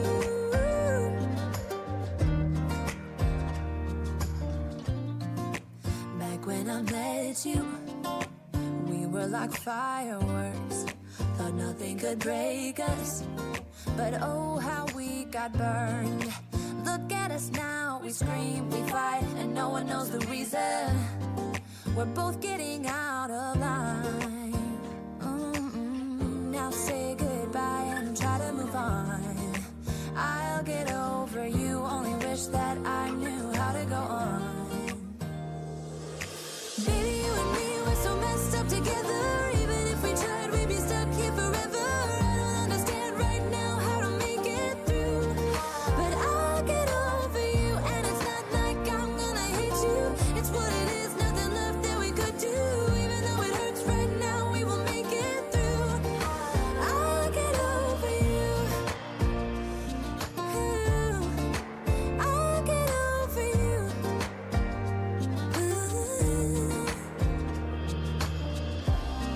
We were holding on to something that we both know couldn't work, so we should try to say goodbye.